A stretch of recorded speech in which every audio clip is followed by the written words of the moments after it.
All right, let's see. Am I live? Am I not live? I don't know. We're going to find out soon enough because I'm about to get into. I am in StreamYard, but where am I?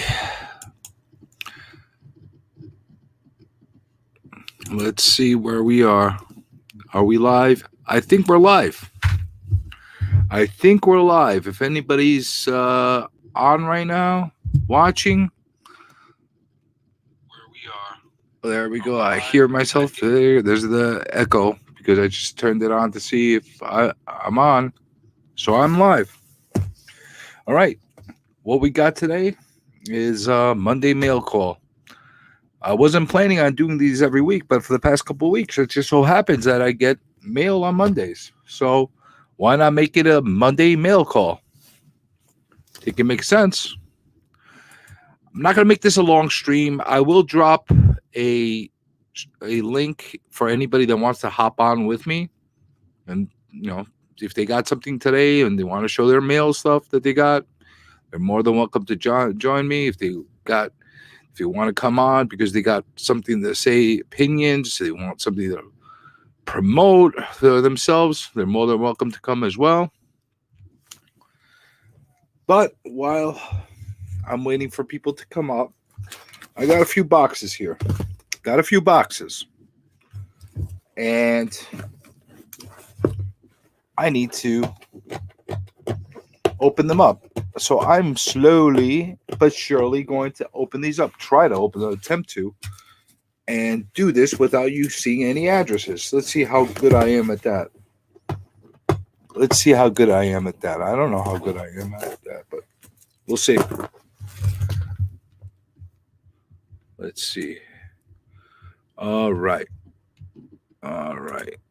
So while I'm opening up everything, I am going to just let you guys know what's happening for this week.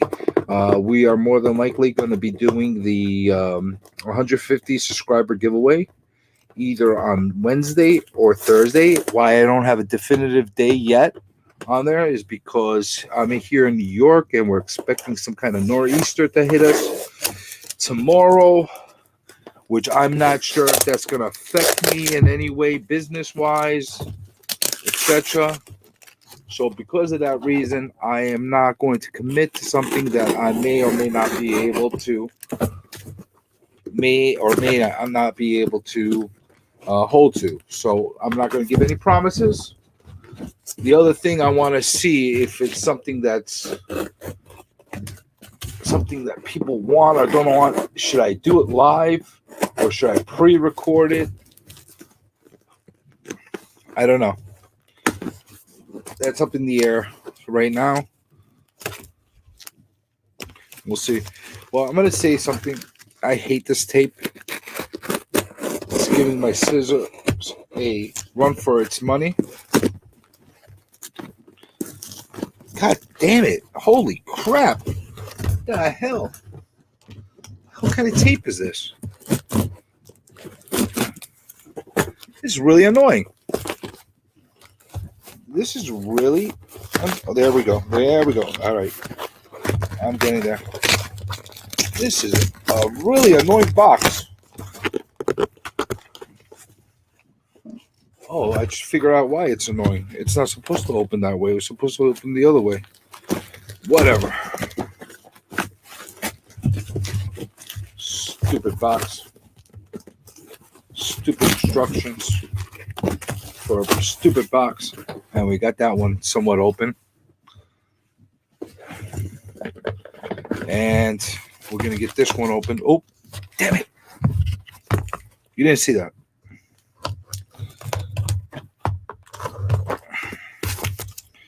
You didn't see that.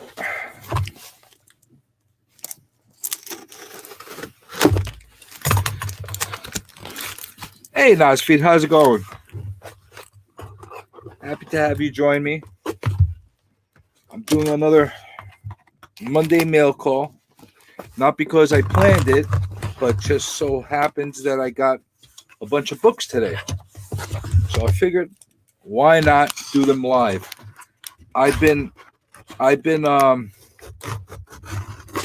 recording every single box that I get. I think all the stuff right now that I got is from eBay.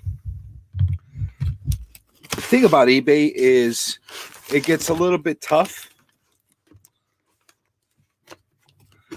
The bidding on some books, waiting on the countdown. Oh yeah, where are you bidding? Are you on Meta's website, on the Meta auctions, or another one?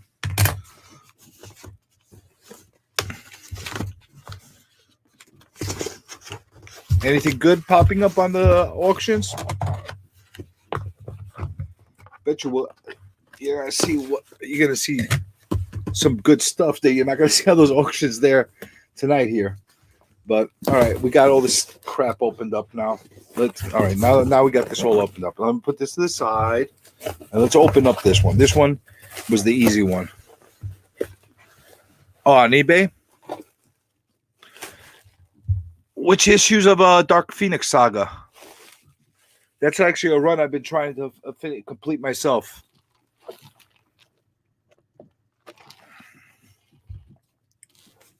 Well, I assure you that I'm not bidding against you today, because I'm not bidding on any X-Men books whatsoever, and I did win a few other lots earlier on the day. So I'm pretty much done with the eBay tonight. I think I'm pretty much done bidding on stuff for a while now. 135, 136, 130. I love 137, by the way. I love that cover. Maybe I'm weird. That's the one that concludes. 136 is the one I think that Cyclops is carrying Jean Grey on it, which I love that cover as well. And 135, for some reason, I can't remember what that cover looks like. 137 though is the one that she's back in the Marvel Girl uniform, the last piece of the saga. I love these guys. I love that run. I really do. That's a beautiful run. So this, I kind of know what this is. I know what this is. All right. Nothing to the packing. This was a really, really cheap lot that I got. I got the whole thing for $17 with the shipping. So don't expect any mind-bending deals here. But a lot of run filler stuff. This was included. Dr. Fate, number 27. I don't think I own one issue of Dr. Fate. So this might be my first ever issue of Dr. Fate. Let's see what the hell this is all about. Then this was included in there. Why? I guess why not? Why not? Shadowhawk 2, number 2. But it does have that silver foil on there. Whatever. I have it now. Not something I was interested in. This is the stuff that I was bidding on for more than anything. Run fillers for Iron Man lots and other Bronze Age, Silver Age kind of situations. So I got Iron Man 69, 68, Iron Man number 133. By the way, I'm not sure if any of these have any kind of key components to them, if any value or anything like that. I really bought them just because they were really cheap and I needed run fillers to fill in the runs. So if there's anything special to them, let me know. I like this cover, by the way. This is a really, really cool cover. I like the way it's set up. Iron Man has finally beaten the Hulk, but at what cost? He killed him. He killed freaking Iron Man. We have an Ozfeast. Which issue do you have? Yeah, the conditions are pretty nice, actually. They're actually really, really nice. So you got these Iron Man, 68, 69, 133. Hopefully you put them all in order. Thor, 232. Just a nice Thor to have. Early appearance of Firelord, if that really means anything. I think this first appearance was in 225, so this is definitely not it. This is a great. I love these covers. I don't know why I love them. Don't ask me. I just love them. Thor 213. Stop him. If he escapes, he'll slay us all. Yeah, they better not let Thor go because he's gonna kick everybody's ass. Hey, Brian, how you doing? How's everything? How's this lovely evening treating you so far? Are you getting ready for the nor'eastern? Because I think we're gonna have a nor'eastern tonight. And just because Brian LCS came on there, I'm gonna give him a oh yeah. Just because this guy keeps getting out of the basement. Then we got Thor 211. Nice, another Thor issue. Oh, he mixed up the Ironmans. I hate it when they don't put them all in order. Iron Man 132 and Iron Man 62. Again, really nice. I think this is part of that. Let me see. Let's see. Let's put my OCD is going to hit me right now. My OCD is going to get me. All right, so 132 and 133. So these connecting stories. And then this is really annoying. Damn it. Put them in order, damn it. It's bad enough you don't pack them well. Well, what do you expect? This whole lot cost me $17 with the shipping.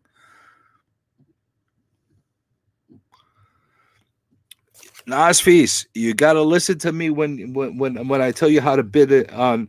If you want, I'll make a video how to bid on eBay. Because honestly, it's not rocket science. You could get some really great deals on eBay. And it'll blow your mind. Brian will probably hate me for giving out the secrets of how to get deals on eBay because I know he sells a lot of stuff there. Yeah, Brian, these are all eBay. Every box I'm opening tonight is eBay. So that was all the Iron Mans. You got 62, 68, 69, 132, 133. By the way, if anybody wants to jump on, you're more than welcome to.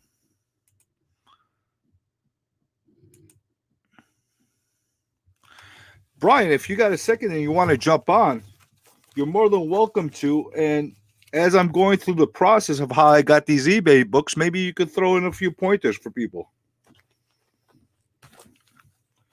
Not to put you on the spot. My God, more Iron Mans. Damn you. They put them all out of order.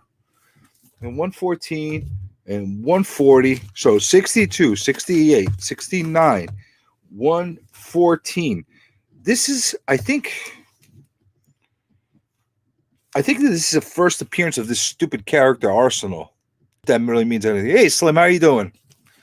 How's everything? Sorry I couldn't be more receptive earlier. It was during work. I jumped on for a little bit just to say hi, but I couldn't hang on. You got me right in the middle of the day. It was crazy. I'm trying to sell freaking real estate. High tension. Everybody's afraid of a freaking nor'easter that might hit us tomorrow, and people are trying to jam things in for today. If you want to jump in, you're more than welcome to jump into the show, Slim. You always have an open invite. Everybody here has an open invite. And then 140. Okay, so now, all right, let's go back here. I keep losing train, the thought. Okay, so we got 62, 68, 69, 114, 132, 133, and 140. All those Iron Mans were part of this lot. And then we got this thing. I love weird, obscure stuff. I really do. Frank Miller's Martha Washington Dies. Martha Washington Dies. I got a whole bunch of other Martha Washington. Liberty, something. A whole bunch of Martha Washington. I don't know. I just like weird books. It's Frank Miller. Nice. Then this thing was thrown in out of nowhere. Why? I don't know. But hey, it's the first appearance of Mother of Galactus. Mother of Galactus. So I think this is my second copy of this. Because why? It's the Mother of Galactus. We got this in there. There you go. There's your key of the lot. And then we got Avengers Academy number 7, which I think is just another crappy throw-in. And then this, I don't know what this is, if there's anything to this. This was in there too. Journey into Mystery, Fear Itself, number 623. Loki cover. Loki holding Loki. I don't know. Again, don't know anything about this books. You know, so it's kind of thing. It's kind of not bad. So this entire lot, you see here? This entire lot right here was 1, 2, 3, 4, 5, 6, 7, 8, 9, 10, 11, 12, 13, 14, 15, 16, 17, 18 comics. See, I could count. I could count 18 comics for $17 total with the shipping. That way, what? Come on, mathematicians, what's that come out to? What's that come out to? What, 95 cents per comic? I don't think you could go wrong with that. And a whole bunch of bronze, really good stuff. I mean, the Fantastic Fours are great. All the Iron Mans are great. The Thors are great to have. I think that's a good deal. Nosfeed, I think 90 cents per comic. It's actually a little less. If I have to think about it, because let's do the math. Come on, let's do the math. I got a calculator here. Let's do the math. $17 divided by 18 equals to 94.44. So my first guess was close. I said 95 cents. See, I'm not that bad at math. All right, so let's open up another box. What else do we got here? What else do we got here? We got a lot of cool stuff. If you jumped in earlier on the stream, you saw me mangling and trying to open up all these boxes, so I don't have to mangle them one by one as I'm opening them. Try to do that as much as I can, so you think, one, to make the whole streaming experience more pleasurable, but at the same time, I want you to know that I'm actually doing this real time, and I'm not making up what I'm getting. The only thing that I don't like when I get some of these eBay lots is I don't know sometimes where it's coming from who, because you got the names that are different from what the IDs are on eBay, so sometimes it gets a little bit tricky. All right, so this one is actually a fun one. Let's see what we got here. This is Kim. Oh man, look at this. Look at this. The Mylar split right in half. The comic was coming right out of the Mylar. Mylars are really nice and shiny, but this happens to me a lot. They pop right open and they split and it comes right out. That being said, I don't know why that happens. Is it just crappy Mylars, or does that happen to all Mylars? Anyway, is this Mylar or is it My Light? Anyway, this is Avengers 257. This is the first appearance of Nebula. Why did I get this? Why? FOMO. And I need to get myself... I think we got a visitor. Hello. Well, hello there. What's happening? Hey, I was about to show off the second box that I opened up. I don't know if you got to see that, but I did. I got myself a Avengers 257, which I actually did not have. And I was happy to get it. And maybe you could tell me. I mean, Slim just threw his 2 cents. This happens to me a lot. You see this Mylar splitting on the side? Yeah, I don't have any Mylar, so I can't even tell you. Well, whatever Mylar I have, I've accumulated from any lots I bought. So I've never actually bought a pack of Mylar myself. Okay. But I've received a lot of comics in Mylar. So I don't know what the differences between brands are and if anything is really crappy or not, but I don't know. But I got this one for $20, and I believe it was $5.80 for shipping on this. So the whole thing cost me $25.80. And I'm not sure if I'm like really happy with the price. I'm a really cheap guy. I like to get them a lot cheaper than normally FMV. This is a little cheaper than FMV. It is a newsstand, and it is first Nebula.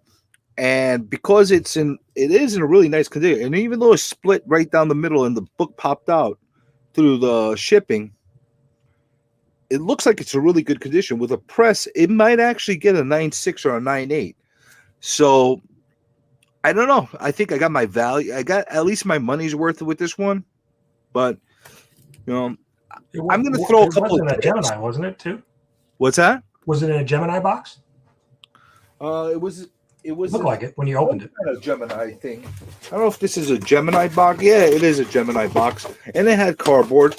But what they didn't do is they didn't actually tape the book onto the Gemini box. Okay, so it moved around. So it moved around, and what happened was when I opened it up, this thing popped.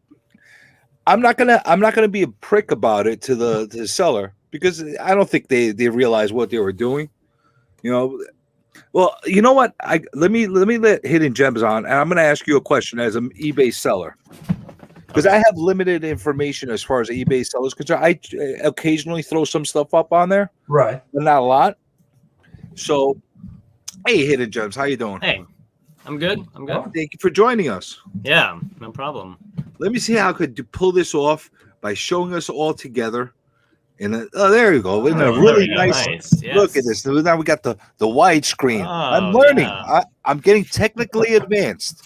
I'm learning the StreamYard. I got the little duck. I got the whole 9 over here. So we're doing it. We're doing it. We're getting fancy. Hey, aggressively relaxing. How you doing? So here's my question to you, Brian. How many pricks do you come across that over the littlest thing they cause a complaint or try to get a refund and that kind of thing? I've had very few, maybe 3 or 4. 3 or 4? Last, like 2 years. That's actually positive. Yeah, That's actually really positive. you know, as a seller, you really just need to be honest with your descriptions, and then when you're shipping a comic book, you just have to pack it well. You can't take any shortcuts. So, And I'm sure that USPS has to do with sometimes like the packing going wrong. Even if the best planned packing and the most well thought up type of shipping goes in place, you find that mailman that decides they want to play foosball with the with the box. You're not going to have a good jam time. it into a mailbox or bend it in a mailbox. Yeah, I've seen it. I've had a few where I've had to, and luckily they were shipped priority mail, so they had insurance, $50 worth of insurance, and they were under $50. So submitted a claim, got the money back, and was able to refund the buyer, have him keep the books, and just give him back his money. But insurance is covering it because it was damaged in transit. So. And how quickly do you think they actually send you the credit or the insurance on the package? Pretty quickly. You submit a claim online if you have if hopefully you have pictures. So like the guy sent me a couple pictures of the envelope, the priority envelope damaged. So I just uploaded that with the claim, and within a couple days, they ruled that it was damaged. The insurance would cover it, and they sent me. I think they send you a check, but once I knew the claim was approved, then I could refund the buyer. And do you feel that you have to take pictures prior to sending it out yourself? Well, actually, you have the listing photo, so that right. Yeah, I have the conditions of the books from the listing. I don't ever take, if I think I have a buyer who's a little, could be problematic, I might take pictures of something that I shipped, or I make sure that I have good pictures of the books to make sure they don't try to return a similar book or the same book but in different condition. I've seen that, the old switcheroo. I've never had that happen to me, but I've heard stories of it, where you send them I've heard the same kind of thing. copy of a particular book, and they try to send you back a crappy copy of it. You're definitely gonna get shysters and stuff like that coming out of the woodwork, trying to get over on you. That I definitely see. And from the buyer aspect, I've seen shysters from the selling aspect, where they show you something else in the pictures and they send you something else in the picture as well. And it is what it is. You try to figure it out at that point. Yeah, I mean, I always try to take at least full front cover, back cover, and then corners. And if there's any issue, you just have to as a seller, you have to be honest, because it's going to just cause me more issues down the road, or my time, where if I have to deal with questions or return. And so if you just upfront, you may not sell the book as quickly, but somebody will come along regardless of the condition of the book. And, like I said, as long as you're honest with it, somebody will eventually buy it. Yeah, I guess you're right on that. I mean, it just, I tip my hat to you. The patience you must have is pretty up there. I bet you didn't think I was going to play Geraldo with you by letting you on, huh? Yeah, you didn't think you were going to get a full blown Inquisition. Well, but I like eBay, and everybody saw FeeBay, and the fees are high. But what I like about it is I take the time to set up the listing, and then I'm done with it. I'm not constantly, DMing with people if I'm selling it on Instagram, or it's low hassle for me. And so that's why I'm willing to pay, the selling fee for it. Look at this, but I don't mean to cut you off, Brian, Yeah, but I'm getting fancy. Look at this. I got Sith Lord Lee in the house. Thank you for joining us. Aggressively relaxing. Look, I know how to actually get it on the screen now. People can see it on the YouTube screen. Look at this. Getting professional. You're almost at the point I don't have to be Hidden Gems age to figure this out. Even an old bastard like me could figure this out. Look at this. Well, so who am I not calling out right now? Oh, we got Dave's Collects right here. Thank you all for joining us. Who else is hiding around here lurking?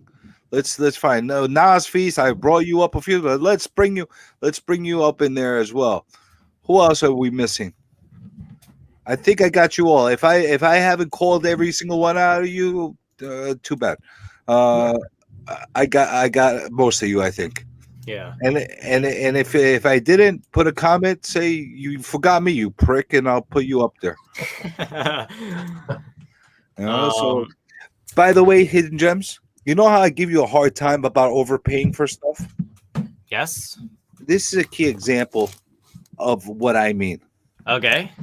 This is how you get deals. You got 18 nice Bronze Age books for the most part. For $17 all in. That's how you do it. There you go. That's a good find. I want to make you my protege. I want to make you that killer young. I want to make you that guy that goes and hunts those deals and says, look at this freaking deal that I got. And by the way, I'll give you guys a little tip and a little secret. And I'm sure Brian knows this. These lots that I picked up, they ended off in really bizarre off times of the day and on off days. Like, for example, you got something that's like listed and expiring or ending like a Tuesday morning or something, or a weird time like 6 a.m. on a Sunday, or some kind of bizarre time that nobody else is really sitting there and looking at, except for a maniac like me that's sitting like, I'm going to get it. But the truth be said, is I put a set price on there, and I put my cap on there. And if I get it, I get it. If I don't get it, I don't get it. But because of the weird times that it hits, nobody bids on it.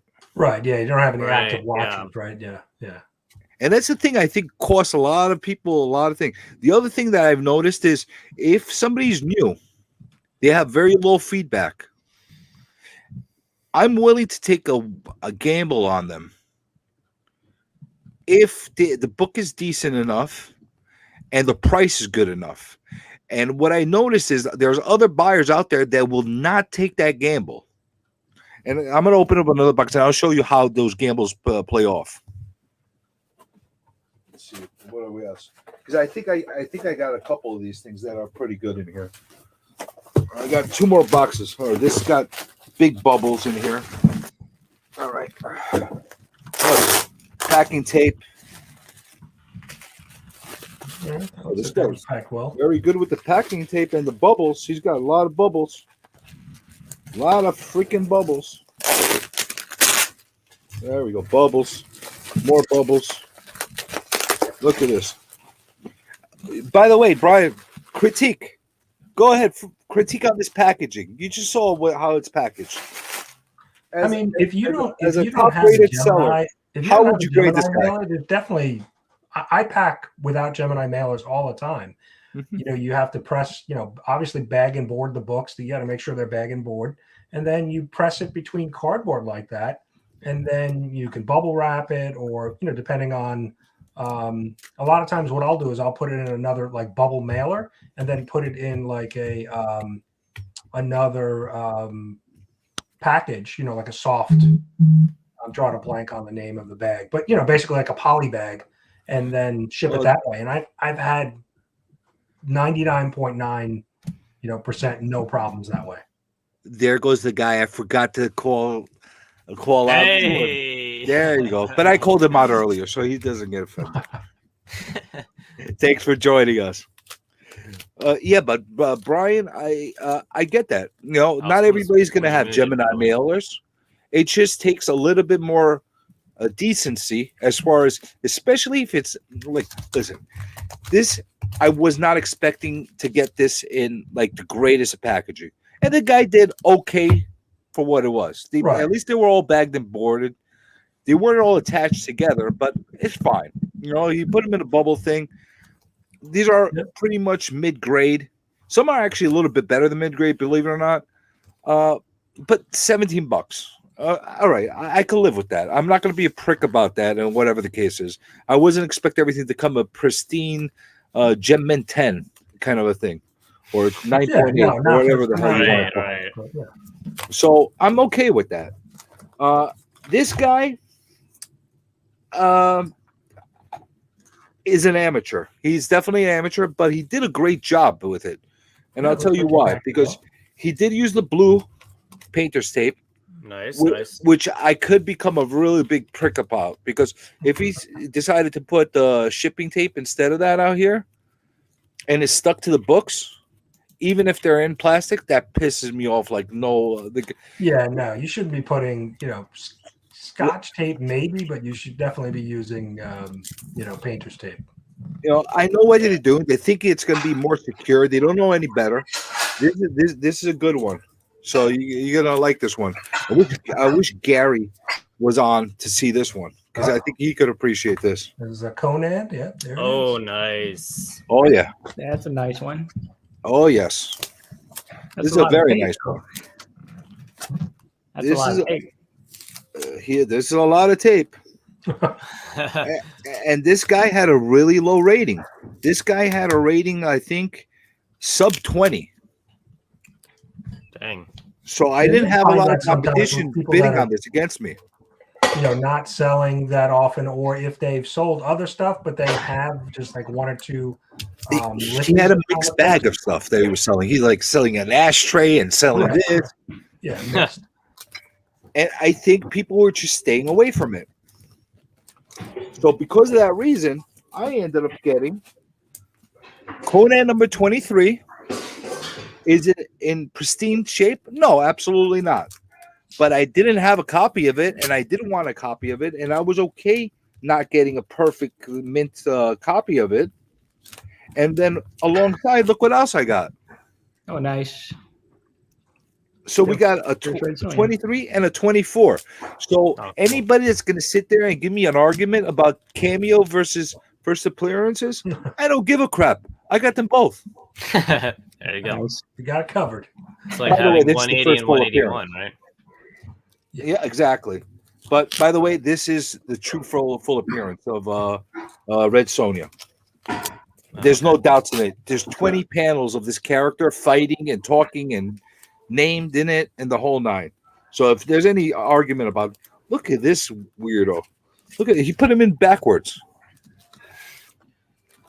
It's not that See, weird. I think I've seen Again, that. he's amateur, but I just got myself two really, really good books. Anybody want to take a guess of what these cost me? $20. Yeah, I was gonna say. No, if I got these for $20, I'd be like jumping like all over the place. I didn't get that kind of a deal. 75. We're close. 80. $86 for both. 86. Wow. Not bad. Good price. Nice. How are you gonna go wrong with that? It's not too bad. I don't think you can go wrong with that. Yeah, I really don't think you can go wrong with that. The key is are all the pages here. See, this is the reason why Okay. Oh, yeah, ripped, I think people were going against it. It's got a couple rips in here. This is the worst out of the two. The 24 is in better shape, but I was okay with that. Oh, yeah. oh, Just patched, yeah. oh, That's all. Yeah. Oh, dang. oh, Oh, oh, Yeah. oh. snap. That's bad. Jerry, I need you. Oh, man. Jerry What can happens fix with a that. live unboxing? You never know. I need you, Jerry. So did he mention that the cover was off too? Or no? You know what? I got to look back at it. The truth be said, for the price I got them at, even if the cover was off, I would have been okay with it. I'm not gonna lie. I There don't you think go. he did though. I really don't think he did. There's no coupons in here. I was just looking if any coupons were cut out of it. I think it's complete. The cover's just off. Yeah, the cover's yourself. Man. Can I live with this? Yeah. Can I fix this? More than definitely. I'm very, very resourceful when it comes to this stuff. And I live close Yeah, by you to send it Jerry over the to Jerry, Jitterbug, that's so how it I could works. go and harass him to help me. So that works out. Should I dare open up the second one? I think you got it now. I mean, yeah. Say hi. Hey. I get a busted Mylar. Is it ice? What's it? Dessert time over there at Sean's house? Yeah, what are you Yeah, eating over dessert there? time. Whoa, dang. Look at nice. this guy. Wow. Look at that piece of cake. That cheese- That piece is that like bigger than your head. He's the best fan-made YouTuber that I know. He's always eating something good over there. It's my He's wife's actually in birthday. really great shape. It's my wife's birthday. There she goes. Oh, okay. Oh, happy Oh, birthday happy for your birthday. wife. Guys, this is actually in really, really great shape. Look at this. Oh, nice. Wow. It could use a little bit cleaning. There's a slight overroll of the back, which is not a big deal. That easily, like this right here, is not uncommon for a book of this age. This year, for some reason, you had a lot of these spines that showed a little more white. It was a manufacturer defect. Thanks much. It's not as if it's completely rolled over. It's just the way it looks. Really, really nice copy. Really nice copy. I'm actually pleasantly, and the cover's on. Look at this. Yeah, that that's looks like a it's in much better plus. shape. Yeah. Honestly, the lot. This was worth a lot by itself. It's almost like I got this one as a bonus. So, am I really going to complain about it? Not really. If he didn't write that the cover is on there, this is what I'm going to do. I'm going to send the guy a private message, kind of telling him, you really should have just, said that the cover was off, and leave it at that. Yeah. Well, I'm not going to go and bash the guy. I'm not going to go put him like bad reviews. I don't like putting bad reviews for people. The only time I'll ever put a bad reviews, and I think I only did it like once to somebody, and the only reason why was the guy was a complete prick. He sent the thing in a really mangled form, and it wasn't even the post office that was at fault for it. He put it he might as well have put it in a trash bag, and it got mangled in. And I'm like, and it was like a $50, $60 book at that time. So I'm like, how do you send something worth $50, $60 in that kind of shit? Guy didn't even apologize. He didn't even say anything. And not only that, before I didn't even say credit or anything like that. He basically started throwing things at me like, if you're looking for a credit, you're barking up the wrong tree or something along those lines. I'm like, oh, now you're a prick. Now you're going to get a nice, wonderful review from me. But I'm sure sometimes it's good to send the seller a message and let them know, because they may That's not it. know. I like They may doing not it be privately. commenting. I'd rather do it privately, especially if it was something that wasn't the person's fault. Like this, I'm going to check if this cover, if he disclosed it on the listing that the cover was off and I missed it. That's my fault. It's not his fault. Right. Again, I got great value out of it, so I'm not complaining at all. Right. And I won't complain regardless. But I will bring it up to him. Like next time if the cover's off on the book, you should definitely let describe it in there, because if this was a $500 book, I could guarantee you it would be a big deal. Yeah, that'd be a Oh, problem. yeah. I would send it back. Yeah. I'm not sending it back because I just got what I wanted. I got two. Right. This is not decent, but this is more than decent. this is something that could be repaired. I really think this could be repaired somehow. Yeah. Come on, we've seen Jerry do that 100 times with Staples, right? Well, even if it can't be repaired, putting a little bit of archival tape on the inside of the cover can be considered conservation. So I might even go that route. Right. And I'll call it a day. I got both copies. More than likely, this is not going to be a CGC thing. This is definitely going to be a CGC thing, and this is probably going to be a nice CGC thing as well. That's It's a sweet. great That's a thing. good book. That's a nice book. Yeah. And I got my Nebula FOMO out of the way. And that first cover appearance is still a dollar bin. I mean, I found that multiple times in the dollar bins for sure. Which one for Nebula? Yeah, the first cover. It's like the first cover appearance. It's like either the issue after or a couple issues after.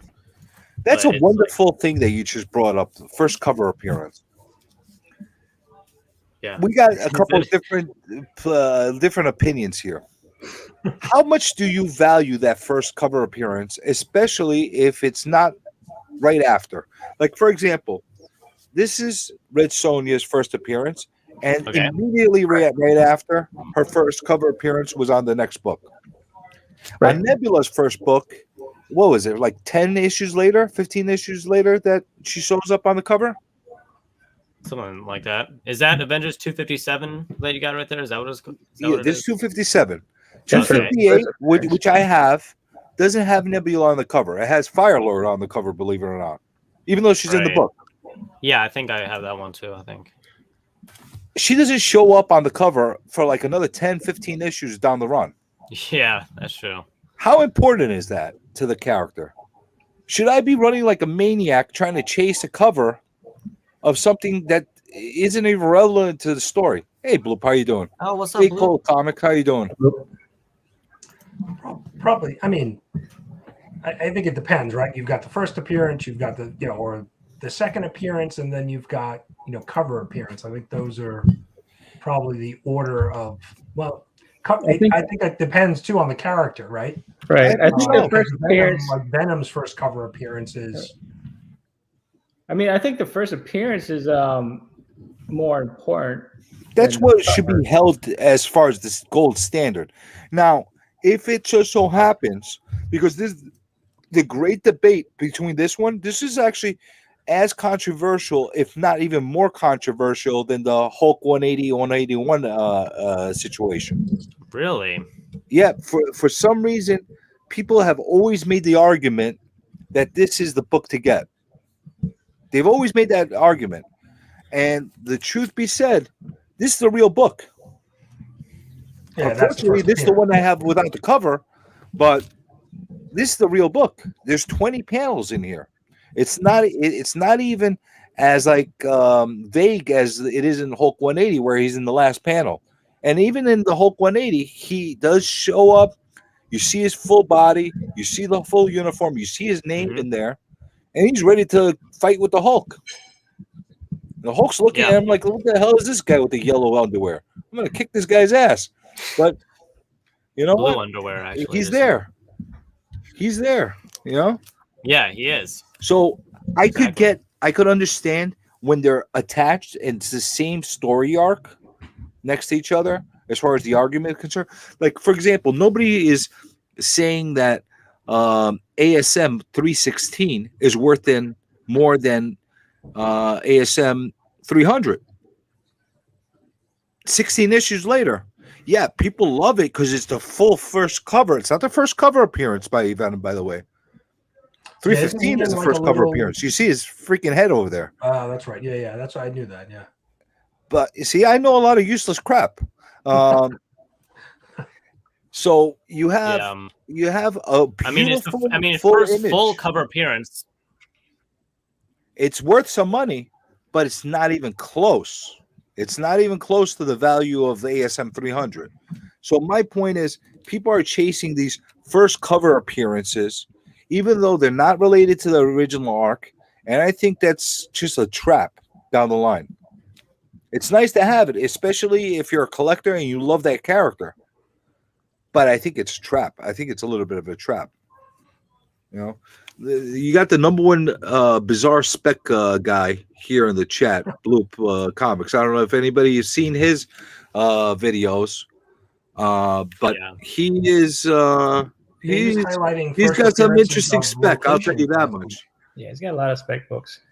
You know, if you want to jump on and give your bizarre speculation picks, you're more than welcome. By the way, anybody that's watching us live right now, if you haven't gone and subbed to LCS Brian, what the hell are you waiting for? This is the guy that started. He's the grandfather of the comic book awards. He's the guy. He's the guy that started it. He's the one that made everybody's butts get hurt. He's the guy. That's me. You know, that's the guy. And you got Slim Comics over here. Look at that. I got a smile out of you today. Look at that. I just got a smile out of Slim. I'm The always man that I How was that? consistently- I'm always smiling. he's the guy that I am consistently trying to get some kind of weird reaction out of, and I can't break him. You never want to play poker against this guy. He's always got that straight face on him. What?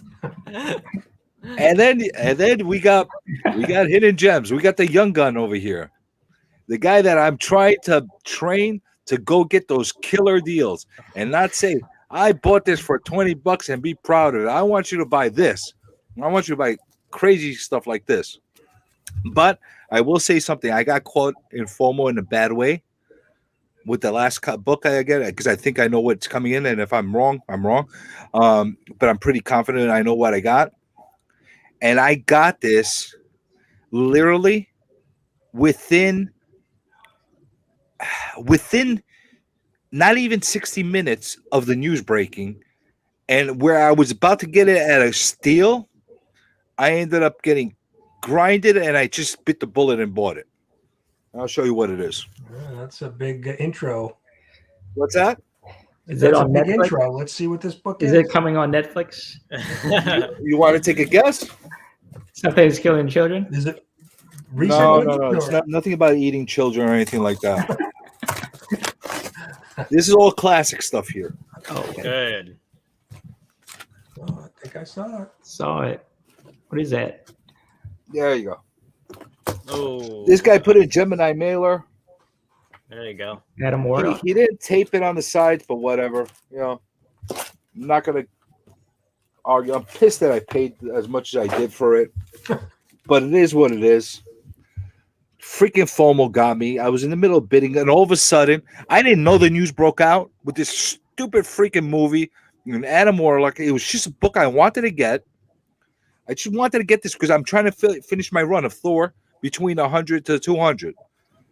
And as I'm like, oh my God, I'm getting this. I almost had it. It was in my hands. It was like $28. I'm like, seconds. Like you see the seconds clicking away. You're like, I'm going to get it. You know that the last minute people jump in at eBay all the time. They got these bots that hit you. I'm like, all right. I'm thinking myself, the worst case scenario, what's happening is I'll probably get hit into the 40s. So I put a cap at $45 on it. I was comfortable paying for it in this condition. It's actually decent, very decent condition, even though it's got this stupid stamp on it. I don't know if I could get this thing off or if I should bother. Apparently, store stamps are somewhat acceptable when they're graded. I don't know. I have to find out more about that. I'm a real novice when it comes to grading. I'm a real novice when it comes to that. So I have to learn. I haven't done a full submittal myself to CGC yet or CBCS. The only submittal I've ever done is through my local comic shop, and I gave them $2, and I did that purposely, where I had them press it and send it out for me, because I wanted to see how it works with them first before I put together like a big bundle of these kind of books and send them out myself. So I'm learning. It's not a bad book condition wise. Where's the stamp? I can't see it. Oh, This- I'll probably see it there. Yeah. See this round circle thing over here? It's So- not like a date stamp, right? It's just a store stamp. Yeah, it's like a store stamp kind of a thing. Okay. And I think there's a TFP. What the hell is that? 11 minus. I don't know. Anyway, I got this. It's got this weird stamp on it. As I'm seeing, normally the last minute eBay jumper ins, they come in seconds. You don't even get a chance to even outbid them. What happened here? This thing started flying within 2 minutes before the auction was over. I'm like, what's going on here? What's going on here? And I'm seeing 10 28, 29, 30, 30, and we're getting close to 45 where my cap is. I'm like, whoa. There's something going on here. I didn't know what was going on, but I'm like, I'm not losing this book again, because I've lost this book so many times, even before this FOMO crap happened, that I'm like, I'm going to win this just out of pure principle. Little I know I'm a moron. I overpaid because of pure principle. So I ended up paying $76 for this thing at the end of the day with the shipping. The shipping was only $3, believe it or not. $3 on a $73 book. I'm glad it came the way it came, believe it or not. But I didn't know what I thought it was going to come in a manila folder or like some kind of toilet paper or something like that. But now I'm going to have to open this up. I'm a little bit. See what's All right, inside. let's see it. Open You it got up. it. Let's Reveal see. now. We gotta see. After this debacle, I'm going to have to open this thing up and see what happens. Because I'll tell you something. After I got called for FOMO, and there is like missing pages, or if there's any type of cover off of them, I will complain about this, because this was one of the ones that I wanted to be in decent condition. I wanted to be a little bit better than reader's condition. That was my goal to get it. And you want to hear something else? I had a bid on 165 at the same time.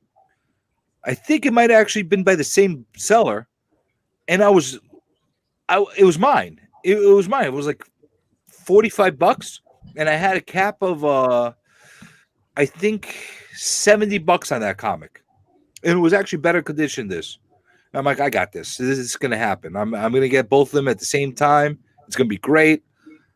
The freaking thing went to $180. Oh wow! Oh man, dang. $180. And this was less than an hour of the news coming out after this whole debacle. Yeah, everybody runs to eBay when they hear that. I went news. back on to see what the hell's going on, and I found out, guess what? Adam Warlock is now on some Styles. Who the hell Styles? Some Harry Styles guy is becoming Adam Warlock. No, it's not. Do you know who that is? Is It's he not like, Harry Styles? That's the guy from the. is he something important? Isn't Harry Styles like a musician? I don't know who the hell he is, but Yeah, he's a singer. supposedly he's gonna be Adam Warlock, and he's gonna be the greatest thing since freaking sliced bread. And now everything Adam Warlock, including crappy Infinity Watch books, are through the roof. Go figure. There's no way.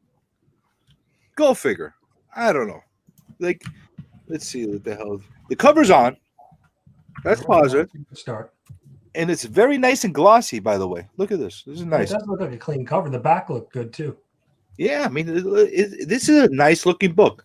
You can probably get. I don't regret this. I'll be Will honest Poulter. with you. Will I'm Poulter playing unhappy that of the way I bought it and how much it cost me at the end of the day. I'm really unhappy about that.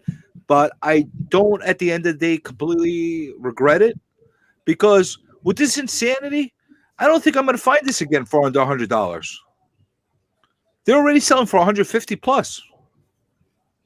So in this grade, I saw mangled copies selling for over $100, completely mangled copies.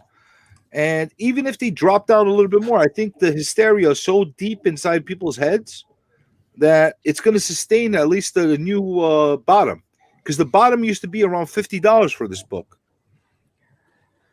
No more. Well, You probably got a good deal then. I mean, it's 70 something. It's still a good Do deal. you want to hear something else that's funny? Simultaneously, at the same time that I was bidding on this, I was bidding on another copy as well, and I forgot about the other copy. It's a little lesser grade than this, but the funny thing is, I ended up getting that one $42. Wow. It hasn't come in yet, so I got to see how messed up that copy is. So I'm not going to brag about that one yet. When I do get it, and if it's great, I will brag and boast. I'm like, look at me. But I don't know what it looks like. But I ended up getting 2 copies of this within an hour of each other, and the one I forgot that I was bidding on because I was so like stuck on this, like focused on this, that I ended up getting them both. So now I guess I got an extra copy that I'll probably use to trade with somebody else. Because that's the other thing.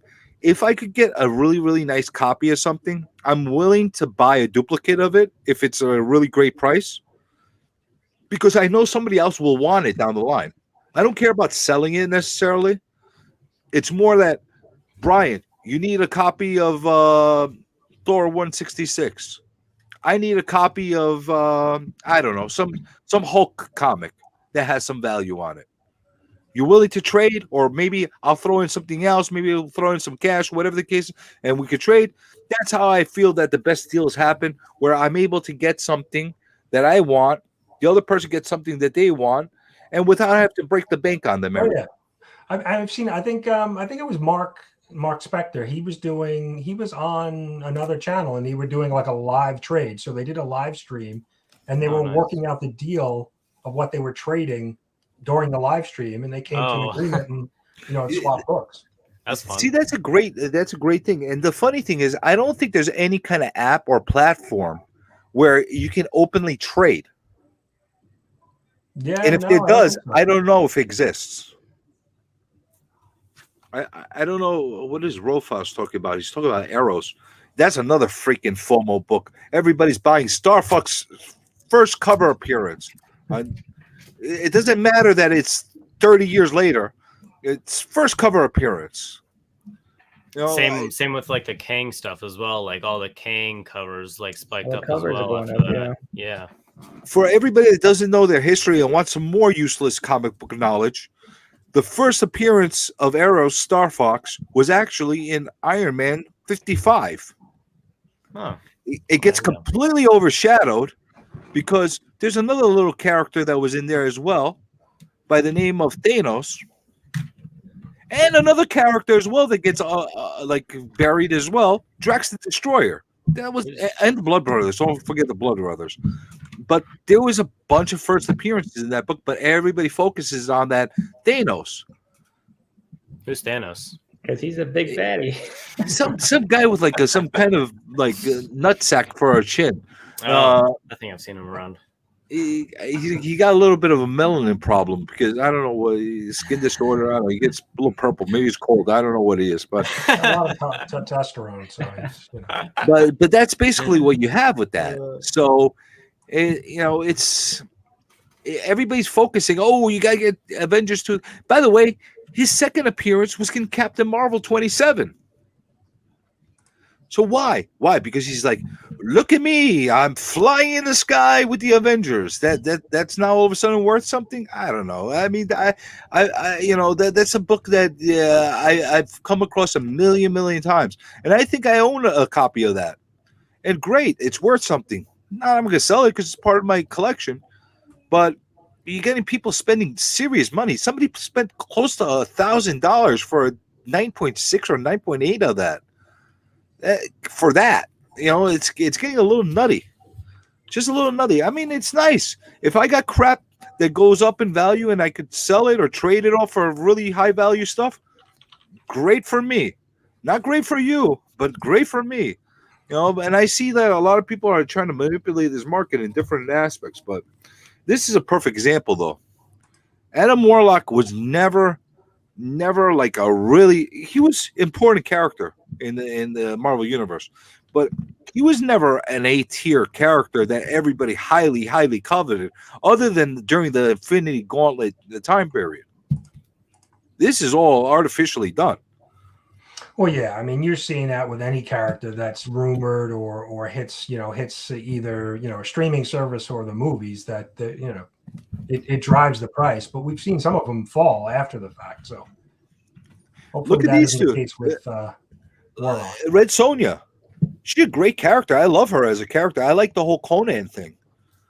But other than the Conan freaks out there, who really cared about Red Sonja or even Conan? You know, Right. Yeah. it's the movies that are driving these things. You know, I'm good. I'm just happy I got one mangled copy and one good copy for my collection. That way, I have them now, and I won't have to pay a lot more for them down the line. Because I guarantee you, once that stupid movie comes out, good or bad, this thing's gonna pop again. It's gonna be hard for me to get a copy for myself. Now, Yeah, no, I'm what sure. I'll probably do is I'll probably find a way to fix this, and if I find a really, really nice upgrade to it at a reasonable price, what I'll probably do is pick that up, and then I'll get rid of this in a different way with somebody else that really wants a copy that's in a lower grade.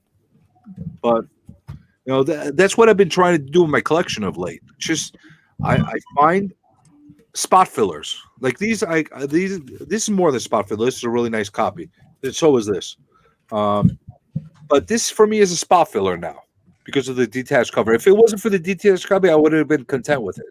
So I got it now. It's in my collection. If I find a better alternative, I'll get rid of it, get the new one, take its place.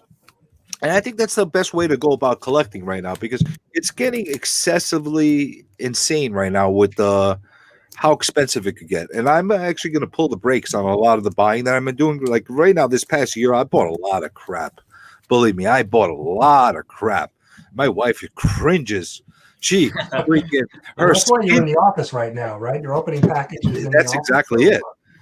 My She wife doesn't see what cringes you're when she sees me come home with another box in my hand. She's gonna say, "What the fuck are you doing with the box?" And look, and you're gonna fill the house up with cockroaches with all this paper, and because like if you bring cardboard, that's another reason why I open them at the office. Because just in case there's any roaches or anything like that in these cardboard boxes. And by the way, that's a tip for everybody that opens up a lot of boxes. There's this shit that you can find in boxes, especially if they're coming from warehouses. You know, it's not only about coronavirus. You could get a coronavirus from the box. You could get a roach from the box. You could get a rat dropping in the box. You can get all kinds of shit. That's why you see this? Yeah, There you go. I got plenty of it in my hands. You know? And then they're all coming out of their plastics. And I'm going to put them in nicer plastics that are cleaner with less rat droppings on them. And I'll feel a lot more disgusted. But you never know. Just dip them in the head of the Kool-Aid man and just wash them off that way. I think that's the way. This one's definitely going to get the Kool-Aid man treatment after the coverless treatment that I got. You know, but by the way, that is actually one of my ones that I'm not going to cool up on. I'm putting a personal mission right now to collect the entire series of the Kool-Aid Man Adventures. Oh, okay, nice. Because I'm weird, and I just want it now. I want it. I believe there's 6 issues of that total series, and I've been seeing them. They're scattered. I see $2 here, $3 here. But here's the thing: I don't want mangled copies. I want them to be super pristine Kool-Aid Man copies. I want them to be CGC 9.8 or more because I will buy them, and number 1 will definitely get slapped. I was going to say that There you should go. be your first submission to CGC. And Yeah, I might be that'd the be only one in appropriate. the census after I do that. Are there any out there that's 9.8? No, I don't see any of them on the census whatsoever. I don't think anybody's retarded enough to actually go and grade a Kool-Aid Man, except for me. You know. Hey Taylor, how you doing? Oh, what's up, Hey, Taylor. Taylor? Taylor said he's got one. Oh, you do, Yeah, the huh? Kool-Aid one. Well, we might have to talk. There you go. There's your first trade. Taylor, we might have to talk. If you want to jump on and show me your Kool-Aid Man, we might be able to do a deal right here live online. Do a trade live. Yeah. Yeah, I'm serious. I now it's in my head. It's in my head because I owe it to my co-host to get his first appearance in comics. See, now I think it's all I have important. to do is find some Kool-Aid Man books, and I've got trade bait. Rafa's got Kool-Aid 3. from when I was a kid. I'm sure it's mangled. They have to be pristine. I want them like I want not even one little crispy fold, nothing. I want them to be super clean because I want that 90.8 on them. And maybe I don't know, maybe I won't even send them to CGC. Maybe I'll send them to EGS and get like a little Kool-Aid man on the label.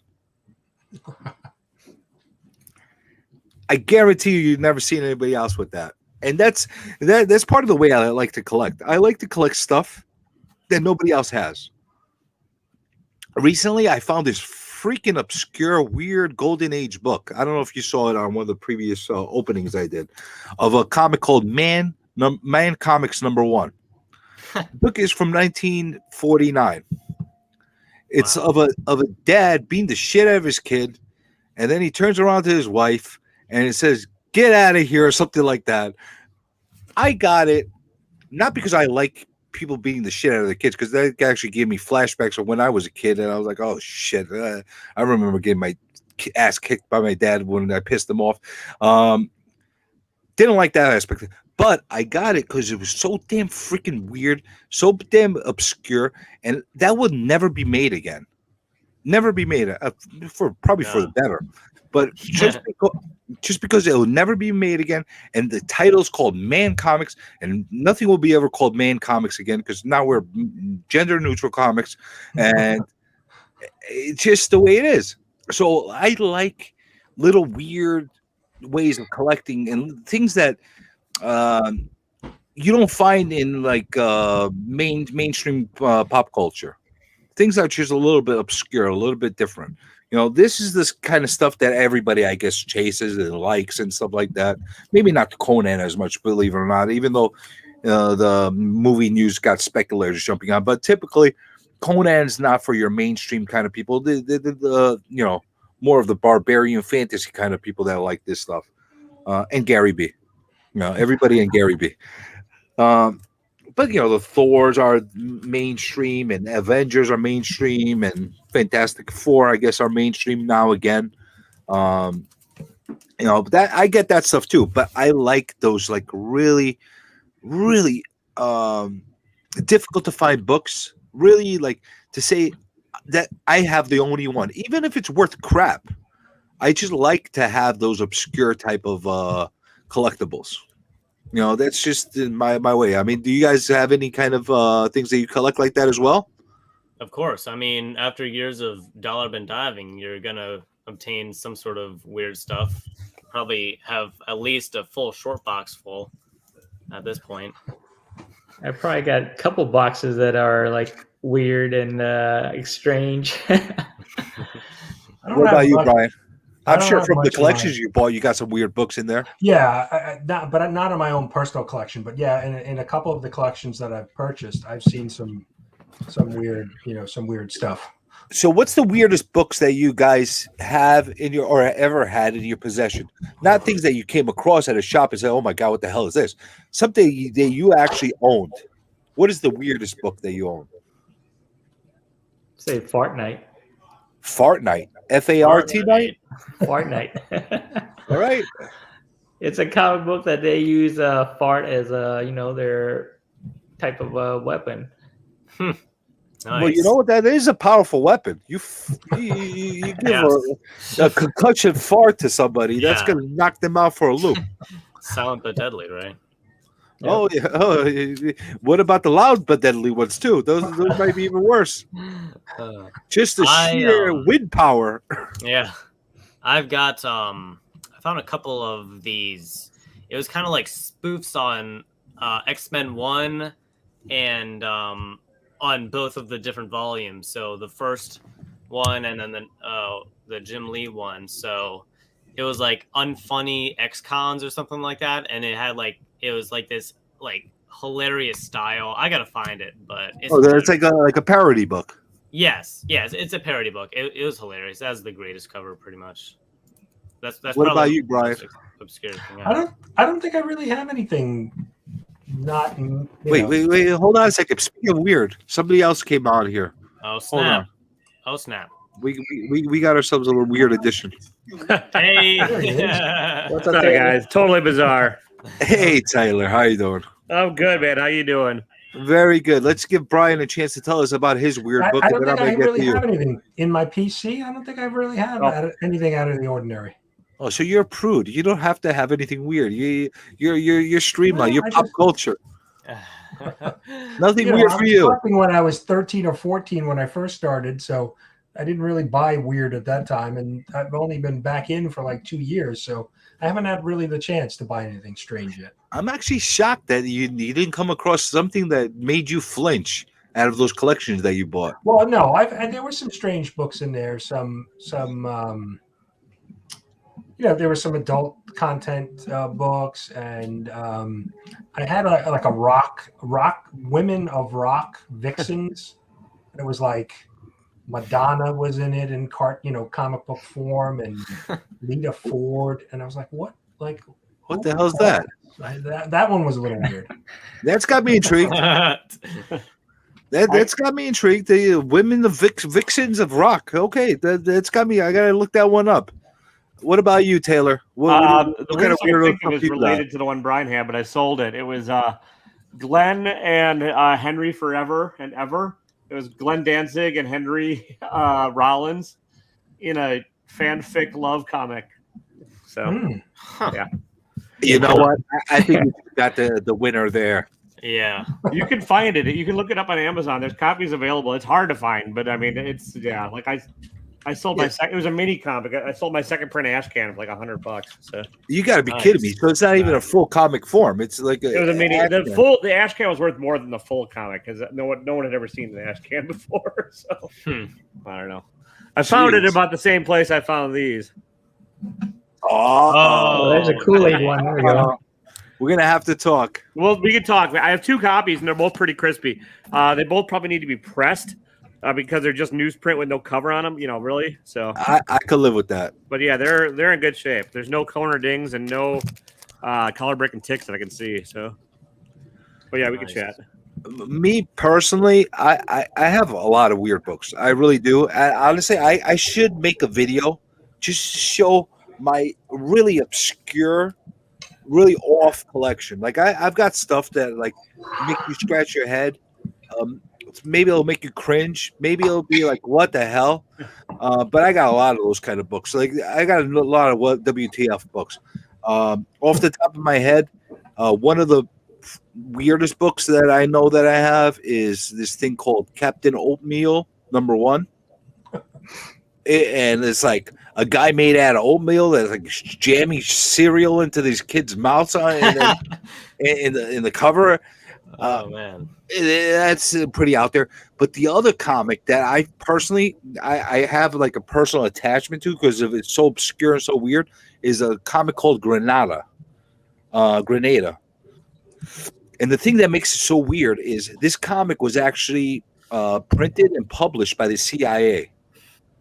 And Wow. Really? yeah, and Did you the lick it only or way you you could could get buy it it? is they did it as a propaganda piece. Yeah, I was gonna say it's Yeah. propaganda. Yeah. Yeah, and they flew it over Grenada and dropped them all through the air. And Wow. you'll find them scattered here and there on eBay. The thing does not have a regular cover, kind of like what you said, newsprint cover kind of thing. So it's all like the same texture as the inside pages. Really hard to find great grade. Probably, like a very fine plus, which I'm really happy with. But the fact that it was something that the CIA decided they're going to make propaganda warfare by dropping off comics out of airplanes and getting the citizens to rile up. Stuff like that gets me. Like crazy stuff like that is what I like to have in my collection. It's weird. It's unique. It has some kind of historical significance to it. So that's the kind of stuff I get. That They didn't tell you the and- comic was dipped in acid. So and green it's Kit popularized Kit all. Kats. And green Kit Kats, by the way. Better That's check the that's my kind of expiration stuff. date on that candy bar. You've had it for a couple months now. No, it's only been a couple weeks. It's only been a couple weeks. You have to let it like fester and mature in the packaging, like a fine wine. Fester. How can you tell the green candy bar is moldy? Well, Oh, that's a good point. I mean, mold's different type of kind of colors. So Some lucky kid's That's a gonna really have a good great point. How do Halloween. I I know can if this tell. thing is moldy or not? That's a really, really good point. I guess I'm gonna have to see if I die or not when I finally eat it. Oh, there you go. Nice knowing you. You know what? I'll send it off to Hidden Gem. He's young. He can take it. His stomach can handle it. oh man, Yeah, you earlier gotta send it today to I Sean. had See the like thing he early- ate on Sunday. That burger he ate. That was a massive burger. It was oh, like I saw size that of my thumbnail. head. Oh my gosh. I could only eat half of it. That was too much. So, are you guys excited this week for the big FOMO flush of House of Slaughter 1? What is Are that? you gonna go pick up 100 copies of each? I will And get get one the- copy of cover A. The 501 incentive. Yeah. I ordered cover A and cover B. Are you ready for it? Are you ready for like X-Men 1 and X-Force 1 all over again? Because that's what's going to happen with that comic. And I'm the idiot that actually bought pre-ordered a few books, so I'm in that hype as well. Taylor, you picking that up or no? I'm just one copy of cover A. That's I it. figure You're a smart It'll guy. be in mystery boxes for the next 6 months from everybody, so it doesn't matter. You're a smart guy. I actually picked up a couple of. I got 2 full sets of cover A to cover D. Why? Because I'm an idiot. I was actually going to, if they were going to give me a better discount, I would have ordered more cover Ds because that's the sketch variant. And the only reason I wanted to get that is so I could sketch some things out and send to some people. But if they drop in price a little bit, or if they get like completely sick of holding on to them, and they give me like a discount, I'll pick up a few of those and draw like some freaky slaughter people in there with the bandanas. Hey, Rob, how you doing? Oh, we got another weird guy here. With this guy, he loves to shame everybody with his slaps. If anybody doesn't know, Rob, in here. another great channel. By the way, Taylor Winder, it's a travesty that you're not at 1,000 subscribers yet. I will maybe get there. I keep losing viewers and I keep losing watch. I I'm too personally cranky. think there's a conspiracy against you. Yeah. The YouTube algorithm is on you. It's trying to get you. By the way, Rob, if you want to join in, I just dropped the link in there for you. I think that might max us out because I got the free StreamYard. By the way, guys, I got the free one. Mhm. I'm not Nice, paying for this right. freaking Yeah. dumb StreamYard thing. Me neither. Me neither. At least not yet. I got a paid Zoom one. I might try to use my Zoom one to do one of these streams and see if that works out well. I don't know. Have you guys used it for comics book stuff? Zoom. I've used it only for business things. I have. I think I used Google Meets and used the cameras of my guests, and I put those on OBS and just streamed from that. But I think you have to have a subscription for that, and that timed out within 30 minutes live. So. You know, OBS is way too freaking complicated for me. It I is. try. Well, I yeah. try to get on that thing. I'm like, F this, man. I don't need no OBS. Yeah, you got to set everything up yourself. It's like not as user friendly as like StreamYard is. I got no patience. I got no attention span for this crap. I need to just write a title, put a description in, and happy me. And that's Yeah. it. That's all I need.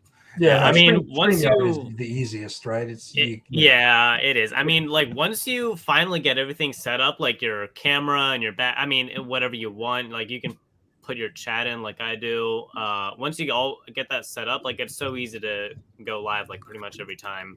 Not as easy as StreamYard, but You know, YouTube would. You would think that they would be more clever and actually put a system where you could invite people in and do the conference things live yeah, exactly. without having to use StreamYard and a third party. I don't know why they don't do it. Yeah. You know, they like to monetize everything else. Why didn't they just monopolize their own system and make it easier for the subscriber, for the content creators to do it? I'm sure they'll eventually do it, but Mhm. By the way, I don't want to change the subject too much. So listen, everybody that's in the chat, I need you to go and like and subscribe and do that whole thing for Taylor Winder? Because Already. So Yeah, Damn it's it. already won one of my I wanna giveaways. see this So guy. He's all good. I want to see this guy get to 1,000 subscribers. It's And definitely not going to happen. I want to see you get we to don't- 1,000 Well, you never subscribers. know. And I want you to have a live stream, Pretty sure. and I'm going to get on the live stream, and I'm going to be on with you, and I'm going to hit you with copyright strikes one after the other, There like you go. You start singing. big balls, and then you'll see what happens. oh, there you go. Rob's spitting facts in the chat. Thanks, Rob. You're the best. You know, I still can't get over the fact that they freaking hit me that hard over playing AC/DC big balls. Have you Well- seen me play any music since then? You know, I don't get it. I really don't get it. What did I do? Well, yeah, I showed the Kool-Aid Man, copyright strike. I play big balls, copyright strike. I mean, it's still a song they used in the video. I mean, that's Hidden pretty Gem, fair you to weren't cut subscribed through. to me, you little jerk. I What's that? unsubscribed and then resubscribed. Okay. Dude. What are you talking about, dude? Come on, you're an OG. You're like one of the first. I was gonna people say, I was like, I subscribed. thought we hung out years, like about a year ago. Yes, That's we what- did. Yeah. Well, look at that. We got like at least Bloop when they gave you a subscription. Listen, There we're gonna you get you go. there. Oh, thanks, Bloop. I'll We're get you gonna back. get you there. You know, Taylor by far, Taylor is the most obnoxiously awesome YouTube host creator in the comic community. I don't have the accent. like you I'm do, though, enamored by him. Every time he sits in and gives some kind of description, every time he does a video and he talks about his comic haul that he regretfully bought that week, I feel pulled in by him. There's something about him that he just gets me. Hey, Digger Jim, how you doing? By the way, Digger Jim has got a great channel as well. He goes digging for mining for things and then shows his comics and all that stuff. He's a good channel as well. You guys know about Digger Jim? Oh yeah, Jim's Oh awesome. yeah, for sure. And You know it. speaking of which, he has great mystery boxes where he puts coins in them too. So Oh, You Oh, wanna that's awesome. talk I about haven't it? got a Digger Jim mystery box. I've got it beat up with mystery boxes, and I've been very, very, it's bad enough I overpay for damn eBay auctions half the time. I mystery boxes have that thing that just like, you know what? A lot of times I get value out of the mystery boxes, and it's okay. I'm like, great, I got value. But would I have individually bought any book from that box? If I went to LCS and I went to the back issue bins, would I actually pull one of those boxes and say, "Oh my God, I gotta Right, get this yeah. for $20"? They put the $20 or the $30 or the $10 on the sticker and say, "This is what it's worth." Would I actually pay 10, 20, $30 for it personally? No, because I don't like it. It's worth it. But that's the thing I don't like about mystery. I wish they made like a bronze mystery box or a silver mystery box or something like that. There's some out there you can Yeah, they find. do. there's a few, but yeah, they're hard to find. I They're think not Rob's, that common. Rob's in the green room. He wants to come in. Jack B Comics has one coming up. That he's It dropping is on not Black my Friday. fault, Rob. It is not my fault that damn the eBay has gone ludicrous. It's because all of damn FOMO people ruining my strategies to get better deals. I used to be 100%. I used to knock it up 1,000%. Getting great deals on eBay. Ever since this whole MCU FOMO crowd jumped in out of nowhere, they're ruining my strategy. They're messing me up. That's why you got to stop Completely hunting for messing up. Marvel books. And then on I there. got Rob going there and outbidding me on the crap that I like. Why? Because he just wants to stick it to me. That's basically it. And make me pay for it more. Because that's the kind of guy he is. Now go subscribe to this channel and get shamed by him by showing him damn slabs. But that's it, tell me, what else are you guys buying other than the FOMO House of Slaughter this week? Is there anything else that we're buying? Oh, Amazing Spider-Man. Well, you're Spider-Man, man. I'm not even gonna. That's a no-brainer. Brian buys anything that's Spider-Man. The I'm only buying reason You're the only reason I picked up a couple of the recent books because you love them. Let me see what this guy really loves about these books are because I picked up a few of them from the Spencer run, and it sucked.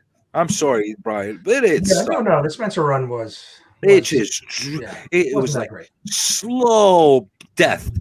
I'm reading it. I'm like, I paid for this. I'm paying to have my eyes burn, and the art's not bad, but the story, oh my god, it's like watching paint dry. It's a slow burn, just a slow Oh yeah, burn. no, Kindred was 74 issues of a slow burn. You know, you want Spider-Man to be kicking ass left and right. This is like it's like, you know, you're watching like when I watch Hulk or I read Hulk, I want him to destroy stuff. Right. Why? Hulk Because he's the smash. Hulk. That's the whole thing. He goes and breaks things and Hulk smash. You know, if I got a Hulk that's sitting there and analyzing the meaning of life, I'm not into that. You know. And the same Speaking way, of meaning of Spider-Man, life, I need him to be Rob is always in the, trying to get out of a Rob wants to bad join the situation. chat. You got- What's that? Rob's in the green room here. He wants to join. He in. is. Holy crap! Where is it? Let me see him. I apologize, Rob. I did. You can explain You the know meaning what? of life to us. I didn't have full screen on, and Well, I didn't see barbecue. you hiding there. Oh, look! Are we able to have more than 5 people? No, he's here. He's here. I can see him. But for some reason, it's freezing on me. But I'll get him. I'll get him right Hey, now. Jim, did you go to the Baltimore Comic-Con this week? Yep, Weekend? I did. Yeah, I was planning on doing a stream tonight, but there was What the hell's going on rainstorm that here? was coming on, so I figured if my internet's gonna cut out, I'd rather have it There on you someone go. else's stream. Oh yeah. No, I got you. There he is. Hey, I apologize, Rob. I apologize. I put you in exile while I ranted about your slab shaming. You can't interrupt a good diatribe. It's all right. I apologize for putting you in the secret corner. It's you they call me in and then you talk about me while I'm sitting back there and I can't say anything. That's a perfect way to do it. Well, that's the whole thing. I got you. I tried twice. Yeah, I know. That's all good. But look at this. We maximized the cheapskates version of a StreamYard. I think this is the max people I could have on here. oh really? Well, it's got a nice symmetry to it. So who It wants to add does. more? It into does. this? It looks Yeah. good. Anybody want to put it to test? Try. I don't think you're going to be in there. Yeah, I think you're right. I think 6 is the max you can do for 6 for the freebie. free version. Free one. You know, but I'm going to try testing it out with. I have a paid version of Zoom. And We for need to work contact purposes, I StreamYard love and Zoom. say, hey, look, we've got about 500 people that want to buy in. Can we cut us a deal? Who wants to buy in what? What I'm saying is StreamYard. We should get the group of us YouTubers together and tell them we want a price discount. We want a deal. Yeah, there Watch- you go. watch it go, One huh? Yeah. strike. Yeah. Well, I mean, they should I get, could do it give with us my a deal. meeting my software. I used to do it with my meeting software for work and my home because you can stream that way. But you have some less control over a few things like bringing in comments from YouTube directly and some of the other stuff. Yeah, because See, Dank set up. I'm Dank not sure, Comics like- set up through OBS, I think, right? Yeah. And he figured out a way to bring in the live comments, but it's a little bit more complicated of a setup. So Yeah, it requires you to be on your toes. My experience with OBS during live stuff, which I use on occasion, it requires a little bit more of your ability to multitask while Right, talking and right. maintaining your stream of thought. hmm Which is very difficult. Yeah, especially when you're searching for something. You're all, I know it's right here, and you can't. Yeah. Also, So, hey, there's- Jen, you said you're gonna give us a stream and show us everything you picked up at the con when it's not too bad. The weather. Oh, me? Yeah. Okay. Sorry. Like 3 people started talking at once. I didn't know you said my name. But yeah, probably either, probably tomorrow because Wednesday I got to stream every week. So I've already got a stream set up for Wednesday. But yeah, I was planning on doing it today, but of course, inclement weather happened, so wasn't able to do that. Rob, what's your favorite book behind you? What's your favorite slab? The one probably my favorite one that's up on the wall right now is probably the World's Finest Comics issue 34. Nice.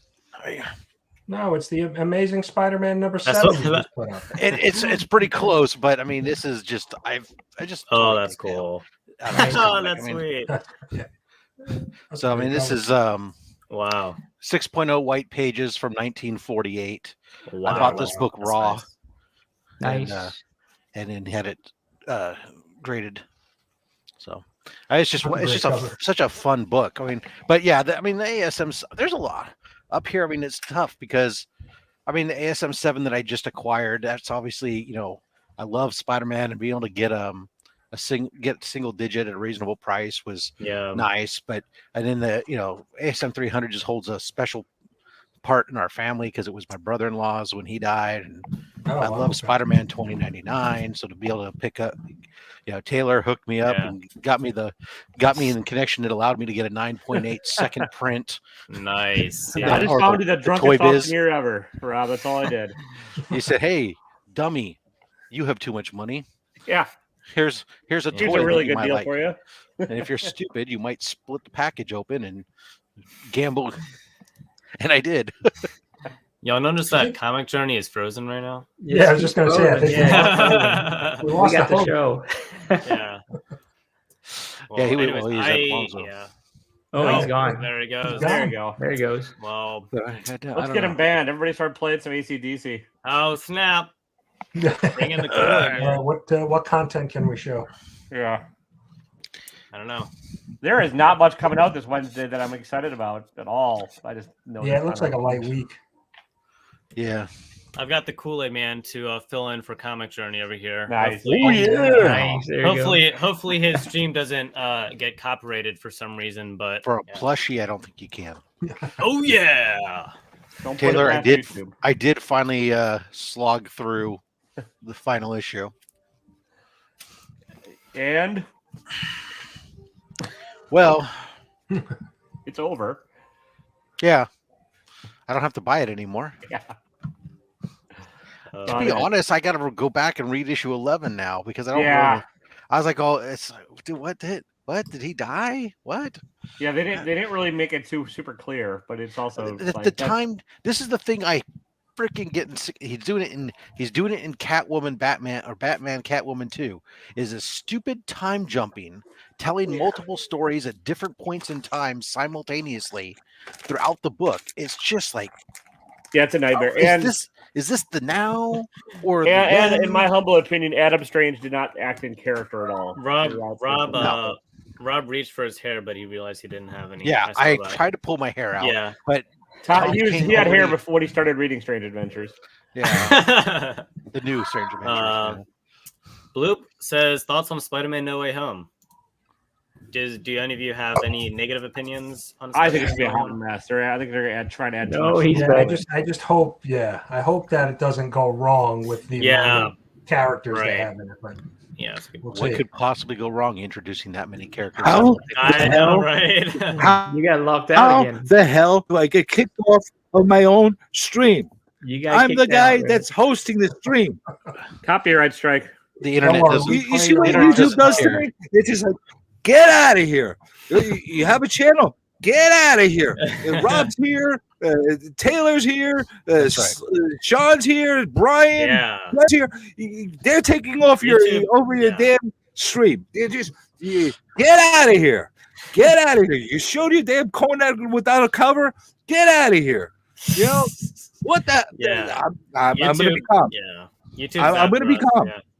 I'm actually very angry and irritated at the YouTube gods and Google gods that just basically they play with my emotions at all times. They kick me off. They block me. They copyright strike me. They at least they don't slap shame me. But they do a lot to me. You know, I'm getting sick of this. Yeah. I don't know why this just happened to me. That's the internet. I'm sitting here. I'm looking at you guys just chatting away on my own hosted video, and I just got kicked off. I don't. Has that ever happened to anybody before? Yeah, it's- Has oh, anybody yeah. been Happened to kicked off Slim between- earlier today. Happened to Slim earlier today. I was on his Hidden stream. Gem and was on my show, and I got kicked out. Well, though I guess it's the weather, but Hidden Gem kept the fort going. So yeah. And that is why I won't do a paid version of StreamYard. I'm sticking to damn Zoom. Oh, You know, at least that never happened to me with Zoom. software's It's not the the, problem. It's YouTube. They're after you for The your problem dislike is your video, the connection commentary. in between Yeah. data points. Well, I'm in a hardwired line. It's You are there, but eventually you get out to the internet and other stuff goes on, and there's weather and there's Right. latency and everything else, and that's what causes the issues. All the porn you're There you go. downloading. Your neighbors downloading. Well, maybe Yeah, maybe BitTorrent it is the and porn. all I don't that know. stuff, Maybe man. you're right. Maybe it's all the porn hub right now playing. It is very intensive on all the That's internet why I only resources. watch So, Slab Hub instead. The It's more Bitcoin interesting. you're Yeah, mining. I'm plays my best on that. and that could be the case. We are expecting a nor'easter here. We are expecting. Yeah, You hear that, Brian? Bad weather coming in. You hear that? We're supposed to. Sodom and Gomorrah is going to hit us. It's going to be. Wow. Rob, no, did we you, just- did you get we bad just- weather up in San Francisco? I thought there was like. So yeah, well, I mean, so I happen to live in the rain shadow of the Santa Cruz Mountains. So where I'm at, we get the lowest amount of rain of the entire Bay Area.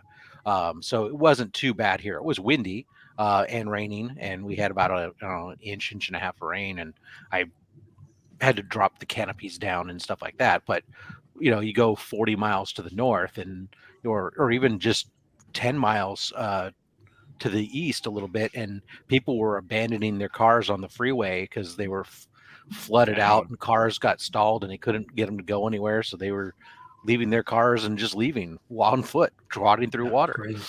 Yeah, that's when you know you don't get real weather. When you use phrases like "had to drop the canopies down." Yeah, that's what that's why I pay the money I do to live where I live. I'm not knocking it. I'm just saying. I think Comic Journey's frozen again. No, Yeah. I mean, No, I'm just listening. Yeah. I'm just listening to the They story did I thought of you- they I thought did. you Digital frozen weather. out again. Yeah, all across the nation. if you go up It's North just that Bay, you never give us this much time to talk, so we thought something was wrong. So. Oh yeah, because I'm a blabbermouth. So it's you guys that kick me off because I don't give you guys the opportunity to talk. You know what? I'm gonna give you guys the platform.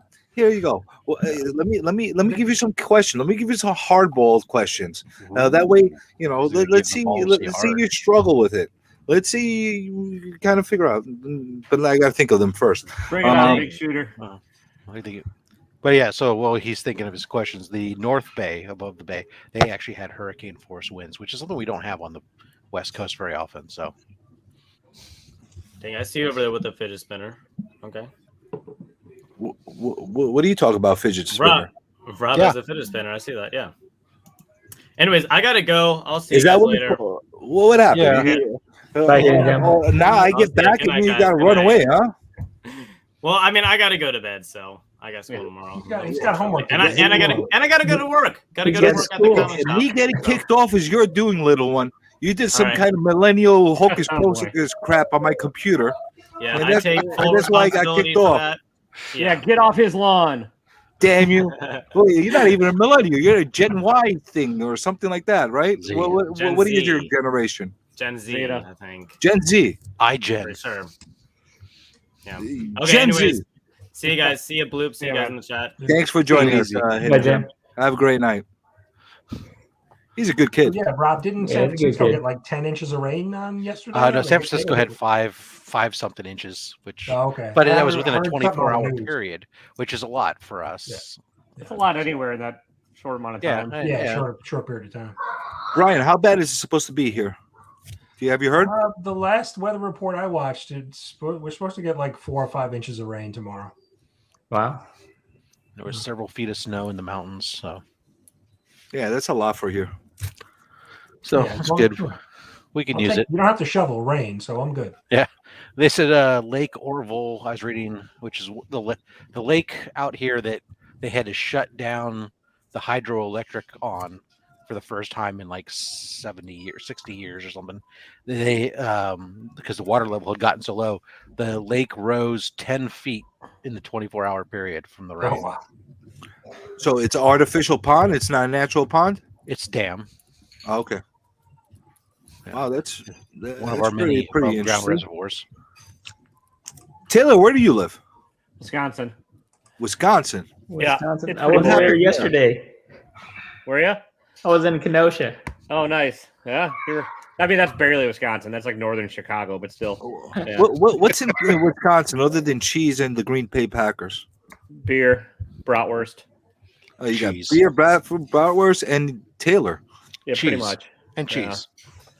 Yeah, it's the. I mean, if you Google it, it is the drunkest state in the nation by like a leaps and bounds. And How cold is it there now? Well, you represent. right now it's well, not bad. It's in the 40s. Taylor. That's cold compared to us. So it's freaking. I don't know what the hell is wrong with the weather right now. I feel like I'm in like a swamp.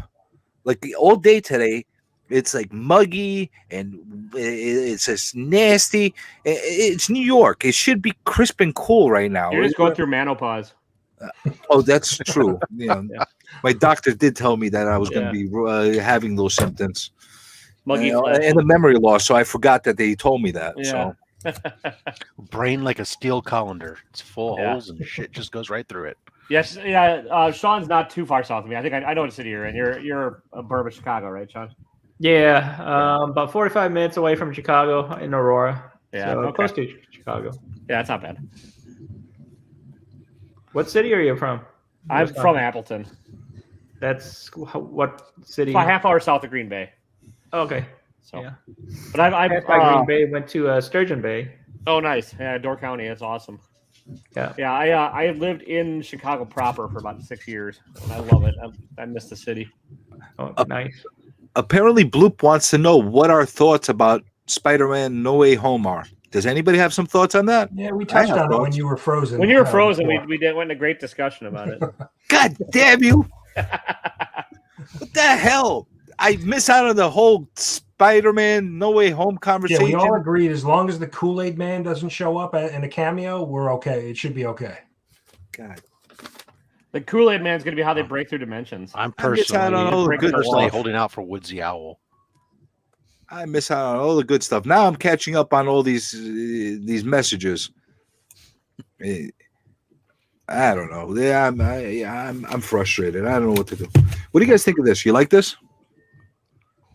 Do you know what this is? At first Yeah, glance, it's a TikTok phenomenon, isn't it? Like a slime? I haven't got a Or is it a clue. giant Can you jawbreaker? make yourself No. bigger so we can see? can Is that tell. tape? What is that? I don't know what it is, but apparently Okay. this is what's supposed to be done with it. You're supposed to put a pencil or a pen in it, and it's heavy, and you like put it right down, and then you put this. My little girl made it for me, Oh, well, all right. Oh, pen okay. holder. That's why we Pen couldn't holder. recognize it. but I don't know what it is. I don't know what It's it's for your called. quill. But I like it. For some reason, I keep like fidgeting and playing around with this thing all day. If you had a quill, it'd be perfect. Yeah, that's right. I got to go get a quill. That's right. You know, but look at this. Look at my little creative girl. great. She's 6 Yeah. years old. She's making Nice. blobs of things that you stick Make something for a dad. to put pencils on his, in. on his desk. Well, it's Yeah. nice for her and make it. I for got to put her you. to work making NFTs. You're like, learn programming. Honestly, I don't know what to make out of the NFT thing. It's It's magic. I'm You have sleep magic or and not. comics You on know what? I lived through the .com days, and I'm just seeing something very, very similar popping up with this NFT thing right now. I don't know what it is, but buyer beware. Caveat emptor. That's all I'm going to say to everybody. You know, cautiously dip your foot into the waters. Unless, you know, you got a lot of disposable income that you're willing to I roll the collect dice comics. on. I don't have disposable income. It's kind of like stocks. Basically, you're buying something electronic, and then It's not exactly stocks. it's a different. big but difference. It's kind of. How do you correlate it with stocks? Like what was it? Tylox bought a book on my stream for like what $7 or something. Then later on he said the it BD kept app on has them going for up $6.99. and up. Yeah, and so it's kind of like stocks. You're buying something that it's not tangible, but Stock is It's- tangible. You own a percentage of a company. Exactly. Right. Well, you own the digital. It's like a blockchain. digital. NFT. I don't want to cut you off, Slim, but I'm going to make this clear because this is a dangerous path. A lot of people are taking the same type of mentality. NFT doesn't come out with quarterly earnings. No, it's a collectible. It's versus a Yeah, coin. You don't know if it's dividend on profitable or not NFT. profitable based on its own assets and financial growth. So it's like a comic This is book. just it's a supply and a demand thing. There's a big difference. It's not. It's the same. You're demanding this. I will supply it. I mean, it's the same idea. It's just instead of paper, it's a digital. It's just digital. Yeah. Yeah. Very, very true with that. But at the same time, there's other alternatives. The thing that I don't like about the NFT market, and I'll tell you why it bothers me so much. You can get an alternative way of watching it digitally if you like. Yeah, but I mean, If I get an ASM one as NFT and I pay through the nose for it because I just want to have a digital copy that I could look at any time, and I just paid $200 for it or whatever I paid for it. I don't know what the going rates are. Why can't I just go to Marvel Universe online, pay $9.99 for 1 month, and I go read ASM one a million times if I like, or a whole bunch of other comics? As like I still have an alternative. I also have a paper alternative as well. So that's the part of it that I don't like. Like if you're going to make an NFT and you're going to make this truly collectible, you got to take it off the Comixologies. You got to take it off the Marvel universe. You got to take it off the DC universes. You got to take it off of all these other ways of being able to get that digital asset. And now you truly have a collectible, in my personal opinion. Maybe I'm just thinking about it in a weird way. no, Does you're that make thinking any about it sense, in what I'm like a saying? copying a JPEG kind of way, which it's not. It's just you're not even really paying for the image. You're just paying for basically the code behind it, the rights to it. So it's a weird ass thing. Hard. You remember those keychains that were digital that you would grow your pets on? Yeah. It's sort of like collecting that kind of. Like if you pay if you own the right to that little stupid pet on your keychain. I guess. But here's the thing. I can't take that NFT and print it out and make my own copies if I want. No, Can but I? that's not, it's So, sort of so I don't really own it. You can't really hold a Bitcoin in your hand either, but it's still worth something if somebody says it is. It's like any other digital asset. Right. The difference is it's currency and there's an exchange as There's far no as that's difference between- concerned. Well, this is Yes. just think of it as currency instead of a collectible. Then it's the same idea because like it's worth about as much as a Dogecoin, which is based on a meme. I mean, it's like Yeah, but I could buy a piece of bread with a Bitcoin, and I could buy a orange juice with a Bitcoin. yeah, and well, I give it can't- like I get the right 6 months and you'd be person able who to accepts it. trade. I can't trade buy your, I can't buy eggs If- with NFT. That's if somebody accepts it, you can. It's all just same things. Like I can't go to my Safeway and local supermarket and pick up stuff with Bitcoin because they don't take it, so it's useless there. Same thing if I Right. went someplace and they took the NFT. NFT and cryptocurrency is really very similar, but you know what? I'm There are with you though. similarities. Ultimately, at the end of the day, look, it's not for me. It's I can't lick it, so I can't make it mine. So just you get know what? your tongue real close to the outlet.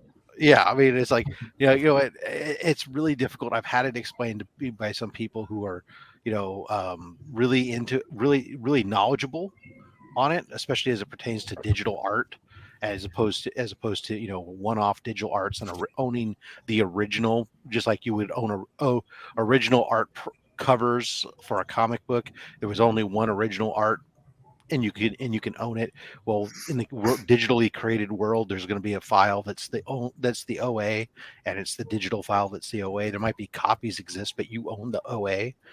There's ways of it's sort explaining. of like- it. It's still not for me because it's sort not of like tangible. thinking of it as a signed and numbered print. Yeah. So it's and, just and don't get me wrong. Don't get me wrong. I'm not bashing it. yeah. No, it's just not for I'm you. questioning it because Everybody's questioning it. I mean, I'm all this new shit's a cautiously gamble. trying to understand it.